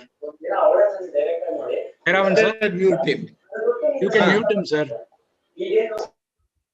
Oh, thank you. Thank you. I didn't know this. Oh, Right, sir. Right. so the company, another point is the company allotting the security should file return of allotment. These are all given the Companies Act itself. So these are compulsory to be done. So the return of allotment in the prescribed form has to be filed. In the prescribed form, the filing fee. Then otherwise the penalty is 1,000 rupees going up to 1 lakh. So the points here is that first minimum subscription has to be received. The application money should be 25%. And third one, the return of allotment has to be filed with ROC. Then comes, you must list your shares in one or more stock exchange. Any company going for public issue and issuing prospectus must compulsorily go for listing of shares. Must list their shares in one or more stock exchanges. Must compulsorily list their shares. This is most important one. Otherwise, we are not going to allow for public issue. Listing in one or more stock exchanges. Now, of course, you have practically only National Stock Exchange and Bombay Stock Exchange. The rest all has gone for demutualization. That has not been successful at all. Right. So the prospectus must also state the stock exchange. Then the most important point. This point was there in private placement guidelines also. See, whatever application money you get must be kept in a separate bank account in a scheduled bank. And only when you comply with all this, then it has to be released. Because otherwise you have to refund the money. So these are all the points given in the Companies Act you have to comply with. Then otherwise, the default and any waiving of these conditions are not valid. Otherwise, the punishment which is given. These are two sections which are to be complied. So I already told you what is that minimum subscription. and that minimum subscription should be received within 30 days, 60 days as per SEBI guidelines. Otherwise, all these points we saw. Now, what exactly is irregular allotment? If you don't comply with these sections, they are irregular allotment. For example, the prospectus has not been issued, or it does not contain the required matters, or they are not filed with the ROC for registration, minimum subscription has been received, or the minimum application money you are not received, and in public case, the listing was not done. These are all called as the irregular allotment. So these are the provisions of the Companies Act with regard to allotment and listing and those areas. The next area which I will touch upon is in debentures. 90% of the issues have already discussed debentures in the private companies. One or two points which are very specific for public companies only in case of debentures, I'll touch upon. The first one, debenture trust creation. Very simple.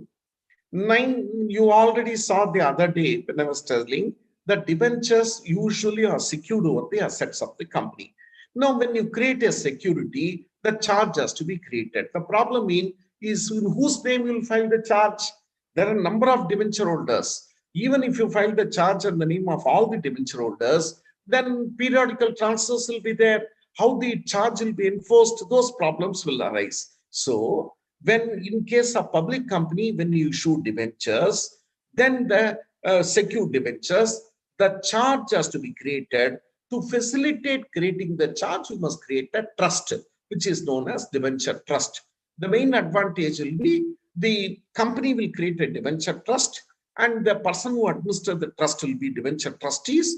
All the debenture holders will be beneficiaries. So creation of debenture trust is compulsory in public companies in certain cases. So the main purpose, now I'll create a charge in the name of debenture trust or debenture trustees instead of creating the charge in favor of all the debenture holders. Right. So the other advantage of having a debenture trustee is tomorrow if the company does not pay the principal or does not repay the debenture holders, then the trustee can directly jump into action, take action instead of depending on all the debenture holders. And the trustees have power to realize the security without going to the court. And no further legal mortgage can be created because all the original documents will be with the trustees. And the trustees will see that the debenture deeds are not misused. Trustees will ensure the mortgage property is kept in good condition.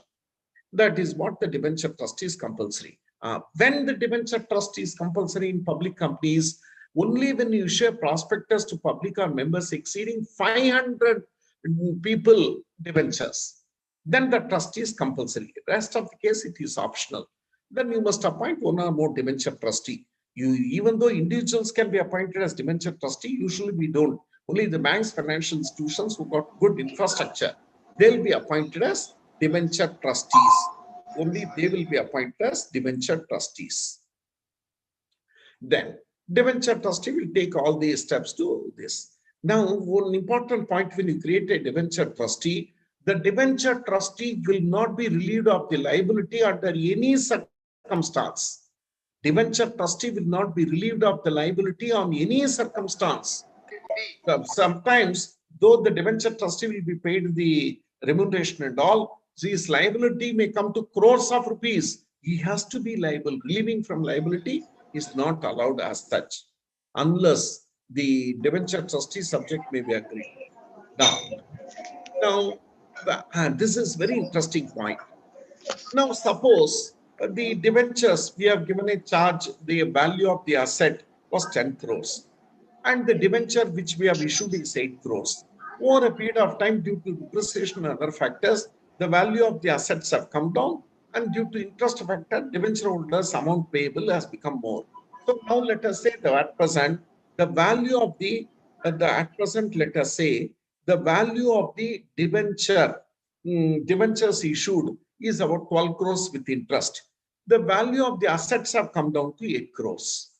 Now, what is the function of the debenture trustees? They'll ask the company to provide for additional security. But the problem is additional security is not there.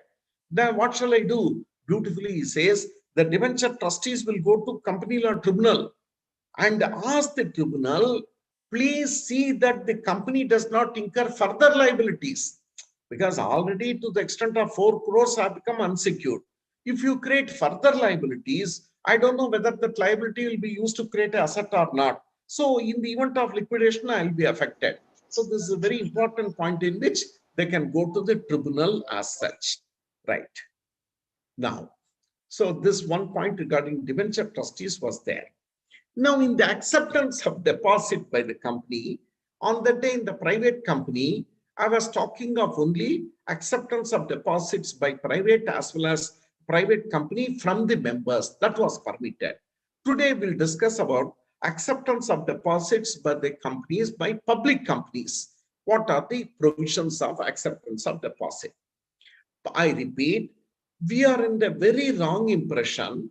Public companies can accept public deposits. Wrong. Not all public companies will be allowed to accept public deposits. First, any public company can accept deposits from the members. We'll divide into 2 parts. Public companies accepting deposits from the members, from others. From others, I'll come to that later. So come back, public company from the members, just like private company, you can accept deposits by passing ordinary resolution. How much you can accept deposits? We discussed the other day in private companies, 100%, some cases no limits and all. Here, no. You can accept from all 35% of paid-up capital free reserve securities. That's it.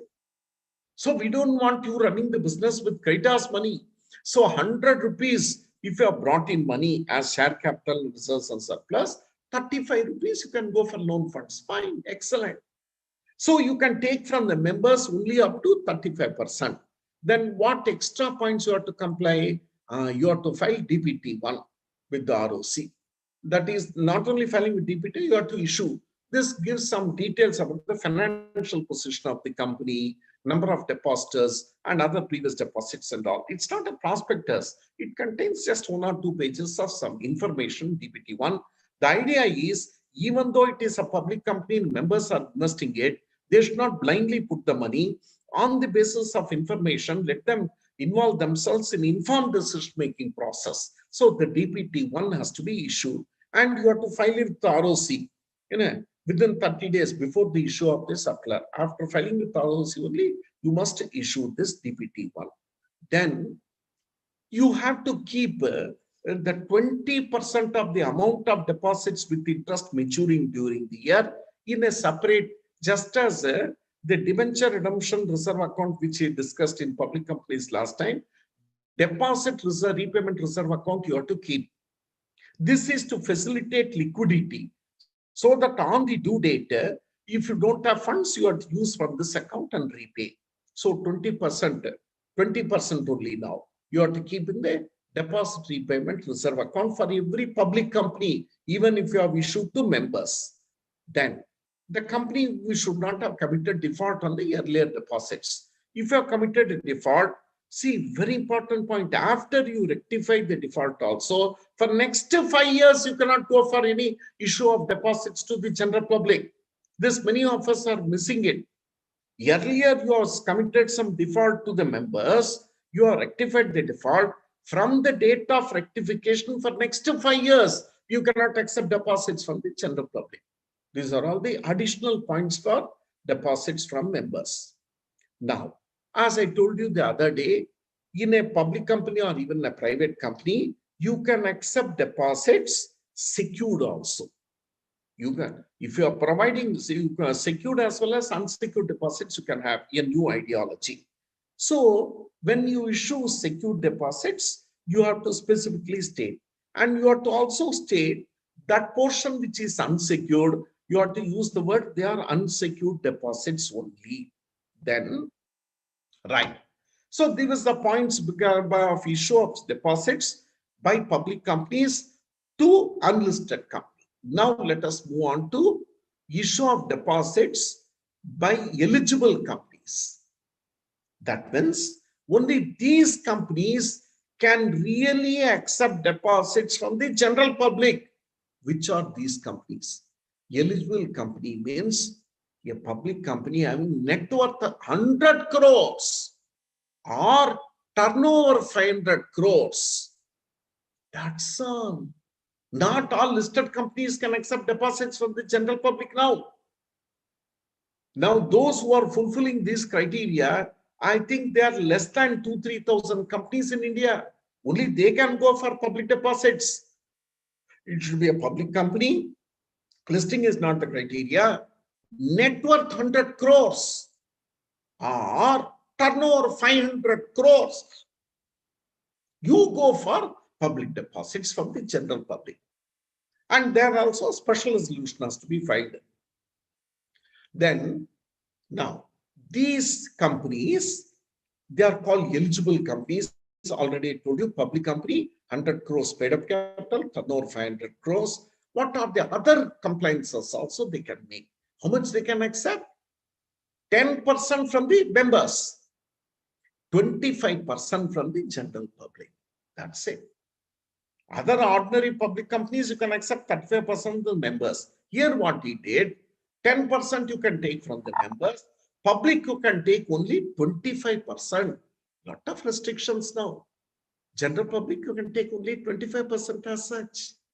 Then, government company. In government company, we don't make a distinction between members and public. Both are one and the same. Or rather, government means public money only. So all put together, 35% they can take. These are points. Now, the special point is,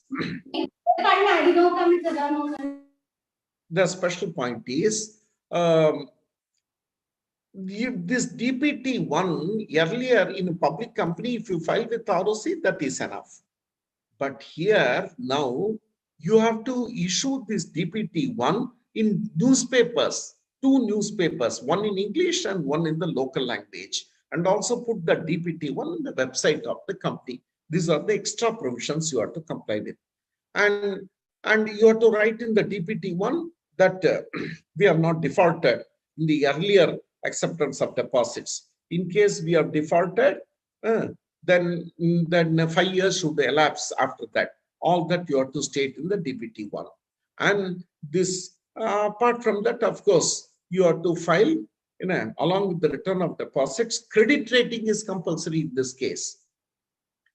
Credit rating from the credit rating agency, you have to do it, and that details have to be filed with the ROC in the DPT3.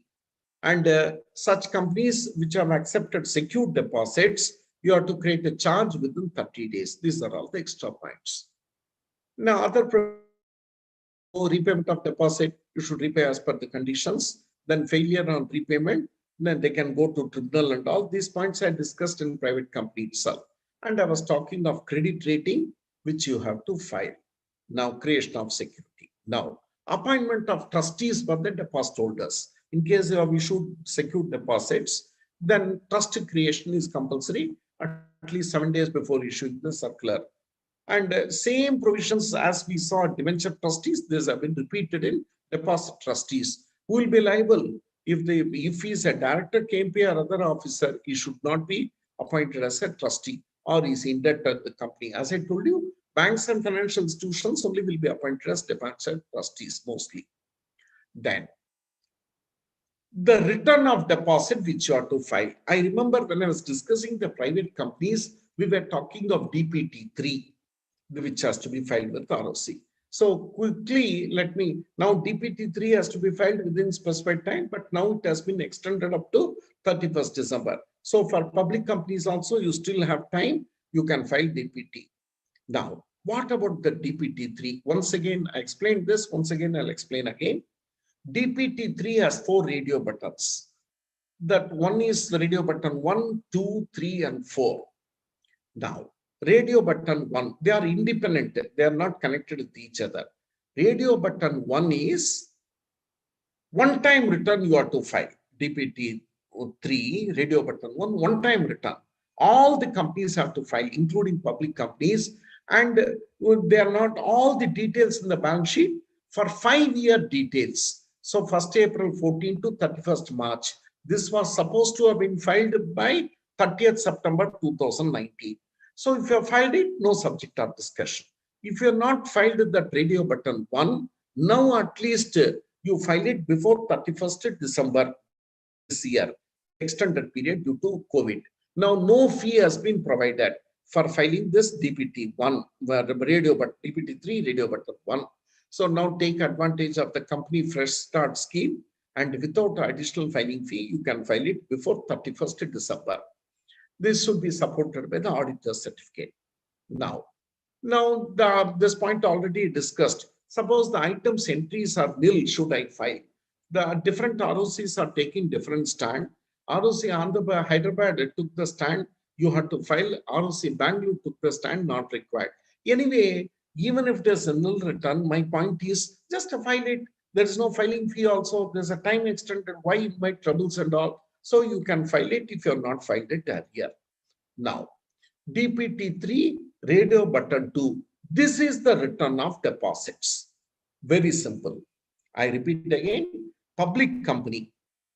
If you have accepted deposit from the members, or you are eligible company which have accepted deposit from the members or general public, this is the real area where you have to file. You accepted deposit from the members as well as the public under section 73 or 76. You have to, this year it is extended. This has to be filed along with the filing fee. So you are lucky, now it is extended, you please file it. And it should be audit certificate also. It should not be auditor, audit certificate has to be enclosed. Radio button 3, listen very carefully. On the day in private companies, I explained, there are a big list of money which you have accepted. They are not coming under the definition of deposit. Even then you have to file DPT3, radio button 3. You don't have any entry in radio button 2, but you have got entry in radio button 3. You have to file all the details there. This also can be filed before 31st December, duly audited. Now, radio button 4. This is very important.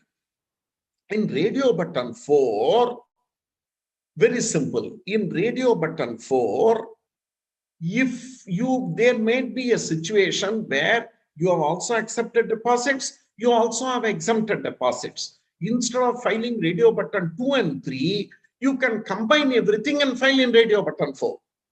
So practically, if you see radio button 1 and 2, you have to file, or radio button 1 and 3, you have to file, or if you have got particulars of both 2 and 3, radio button 1 and 4, you have to file.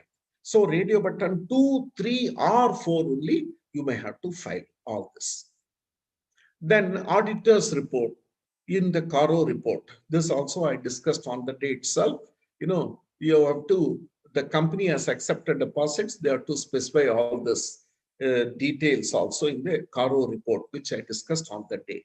The penalty and all for not reporting is terrible. Imprisonment of 7 lakhs, all those things are the same. On the day itself, I discussed this point also. The other consequences, terrible consequences are there.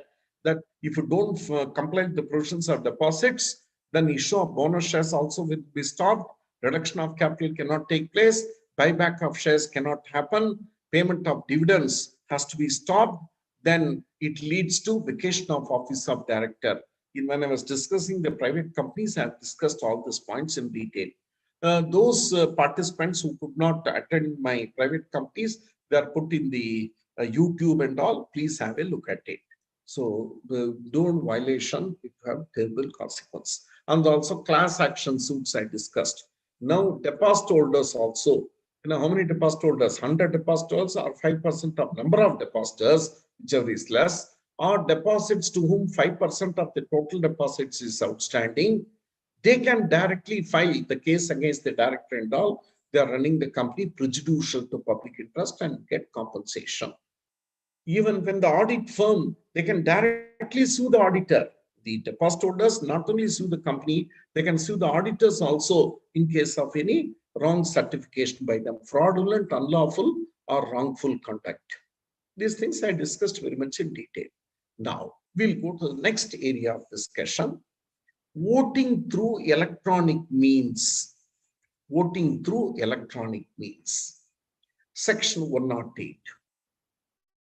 Now, you all know during this COVID session, how much problems the investors have faced, the company, the officials have faced, all that. But before COVID itself, we have now introduced electronic voting for certain companies for general meetings. What are those provisions? Every listed company and every company not less than 1,000 members shall provide. I'm not saying the other companies cannot provide. Other companies also can provide for electronic voting, but for them this is compulsory. All listed companies or every company having 1,000 members. So private company obviously will not have 1,000 members, forget it. So public companies with 1,000 members or more or listed company, irrespective of number of members, must provide this electronic voting facility for all items, to all the members. So this will now facilitate the investors, the shareholders throughout the country to participate. Almost like a ballot paper, voting through postal means. Electronic means is now introduced. You have to provide the facility. Of course, this will not apply to Nidhi company and all that. Sorry. Now, what are the other points you have to keep in mind? As usual, you have to send the notices. But the notices here very peculiar. I don't know why he says that. If you are introduced to electronic voting, you must send by register post or speed post. Terrible. We already discussed in the private companies and public companies, they can send the notice by ordinary post. But if electronic voting is there, you send by register post, speed post, or email ID. Probably this is the saving clause. Now take the email ID from all the shareholders, send them through email or courier service. You have to send the notice and place it in the notice in the website. Now, you have to tell in very clear terms that the notice should mention the business transacted through electronic voting system and provided. Right, very clearly, the notice must specify for the information, for the education of the shareholders, you have a right to go through electronic means. Then the other technical points are there. Now, how the electronic voting will be done, where they'll give login ID, password, all this to you in the cover. And then when you should do, what is the dates which you are to. Electronic voting will be over before the actual AGM takes place or general meeting takes place. See, electronic voting is not a substitute for general meeting. General meeting has to be held. Those who did not vote through electronically can physically come and attend vote. So how this process, please see. The company shall cause an advertisement published not less than 5 days before the beginning. One advertisement also has to be given to the general public. Then the e-voting shall open not less than 1 day, not more than 3 days. Before the AGM or EGM, the e-voting, you keep it more than 1 day, not exceeding 3 days. Keep it minimum 2 days or 3 days. Keep it open, electronic voting. And you should complete it 3 days prior to date of AGM. That's it. Now see, now date of AGM, let us say, just an example, let us say it was 30th September. Now 3 days, the electronic voting can start from 25th September, 25th, 26th and 27th. That's all. It should finish on 27th, 3 days before the AGM starts. Then during the e-voting period, shareholders, either see whether you got physical shares or demat shares, you can go for electronic voting. So don't take the stand that shareholder, you are not converted to demat, you are ineligible for electronic voting. All that will not hold good. Okay. And one very important point is, once you are voted electronically, you will not be allowed to change it subsequently. Once the vote cast is final, you cannot attend the general meeting physically and demand that my earlier vote which I have done should be cancelled. All that is not available. Then at the end of the voting period, the portal will be blocked. Then they have to appoint one scrutinizer. These are all the regular methods. Who will scrutinize? He will be appointed and should be willing to be appointed. Then the scrutinizer who will work for 3 working days. These are technical issues as such. Now, the scrutinizer shall maintain one register manually electronic. He will record the assent and dissent, all those details, and then he will hand it over to the chairman. Now, the register and other papers, until the chairman approves the minutes, you have to keep all those records in the electronic voting. Now, the results will be announced and subject to a resolution will be deemed to be passed on the relevant day of general meeting. Because in general meeting also people can come and vote. So after the physical voting and electronic voting, both will be counted, and chairman will actually announce the result only on the general meeting date. Then changing of vote in case of listed companies, he will not be entitled to change once he has cast. That is very clear, already told you.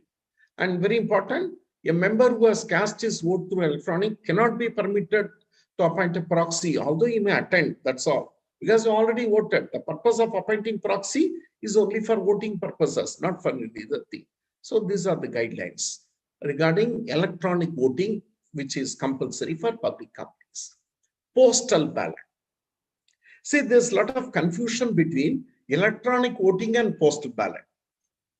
See, there is a lot of confusion. See, postal ballot, the purpose of electronic voting as well as postal ballot both remains the same. The purpose is to enable the shareholders who are spread throughout the country to participate. But in electronic voting, in postal ballot also, you can take advantage of electronic voting. That is the idea. So postal ballot, instead of people coming to the meeting and physically sitting around, so what we do, we send the letters to them, and then they will give their assent or dissent in the sealed cover and send it to the company. Then accordingly, and one more very interesting point is, if for particular item which has gone through postal ballot, that item will not be discussed in the general meeting. Either those items which go through postal ballot or physical meetings. Whereas in electronic mode, it was different. Right. What are the guidelines? Then the government will specify. In postal ballot, it is not compulsory that all items must go through postal ballot. Only certain items has to go through postal ballot. Come on, let us see all those things. Right. Now, the rules in the postal ballot says you have to send as usual the notices, but 30 days before the meeting. Companies Act talks of 21 days clear notice. But any item you are compulsorily required to go through postal ballot, the notice must go 30 days before the meeting along with the draft resolution, and also how you fill up the postal ballot related papers, how to fill up, what time to send, all those details have to be sent. Then how will you send the notice? Here also see, register post, electronic means or courier services. So no ordinary post. So if there is an electronic voting or if there's postal ballot or both, it has to go through this method. Advertisement as usual will be permitted and website you have to publish. Now, the board of directors will appoint one scrutinizer, safe custody. These are all procedural aspects. The scrutinizer will submit the report. You have to keep it. Most of the guidelines are on similar basis as electronic vote means. Now, if the assent and dissent is not received, then it will be as if they have not received. Now, scrutinizer will place it on the website. So no meeting and all that. What transaction has to go through postal ballot? So please understand, alteration of objects laws has to compulsorily go through postal ballot for every public company. Then alteration of articles, inserting the provisions, that means conversion of private to public, change of registered office from one town, village or another within the same city, or from one state to another, or one jurisdiction of ours to another, has to go through postal ballot. Then change in the objects laws, and still you are not raised. Differential voting rights, which we discussed the other day, has to go through. Variation of rights, buyback of shares, appointment of small shareholders director, so sale of the undertaking, guarantees in excess of the limits. We discussed the other day 186. You have to pass special resolution that has to go through postal ballot. Sale of the undertaking of subsidy. Now, for which companies postal ballot is compulsory? One-person company, it will not apply, and members who are not less than 200. So from to whom it will apply, let us positively see. Obviously, listed company, 200 members will be there. Even in unlisted public company also, if there are more than 200 members, these items has to go through postal ballot only. These items compulsorily has to go through postal ballot. We are missing all these points. How many public companies are there where there are more than 200 members? And all the resolutions which you pass on this effect will be invalid unless you are provided the facility of postal ballot as such. Then one more section is there, 121 the Companies Act. Listed public company after the AGM is over, listed public company after the AGM is over, they shall prepare a report on every AGM, including confirmation. If you are listed company, you have to file one return after AGM with ROC. That return has to be filed within 60 days. Now, these two directors and all these people, what are the details? Very simple here.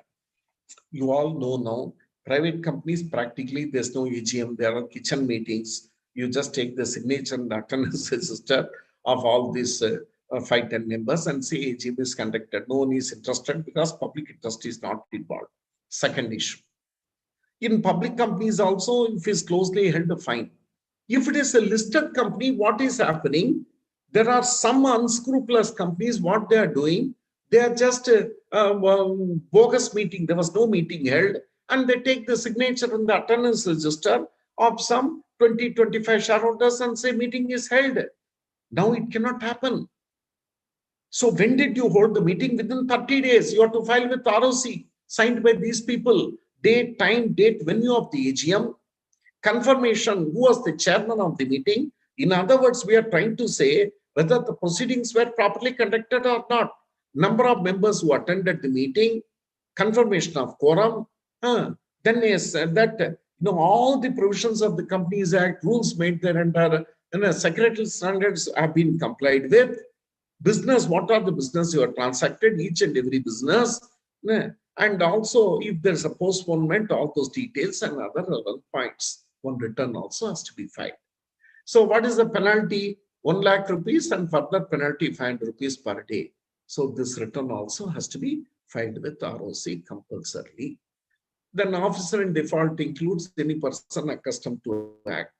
So MD, whole-time director, all these people. As a just a reminder, I included this topic. So these are the points which I thought I would discuss today. So don't miss the seminar tomorrow and after tomorrow. That is very important because tomorrow I'll be talking of rotation of directors and other sections. And after tomorrow I'll be talking about remuneration payable to directors in private public company and all that. This is how I split all those topics. So thank you very much. Thank you for giving the opportunity. Thank you. Thank you, Jayaraman sir, for your deep insights into the topic and deposits and related voting rights, and also your excellent deliberation with detailed presentation really would have value added to our members. And tomorrow is also a very important topic, directors and audit committee. Please, even members, even the busy season also, your enthusiasm towards learning the subject is highly remarkable. Continue your participation tomorrow also. Thank you one and all. Thank you one and all. Thank you very much.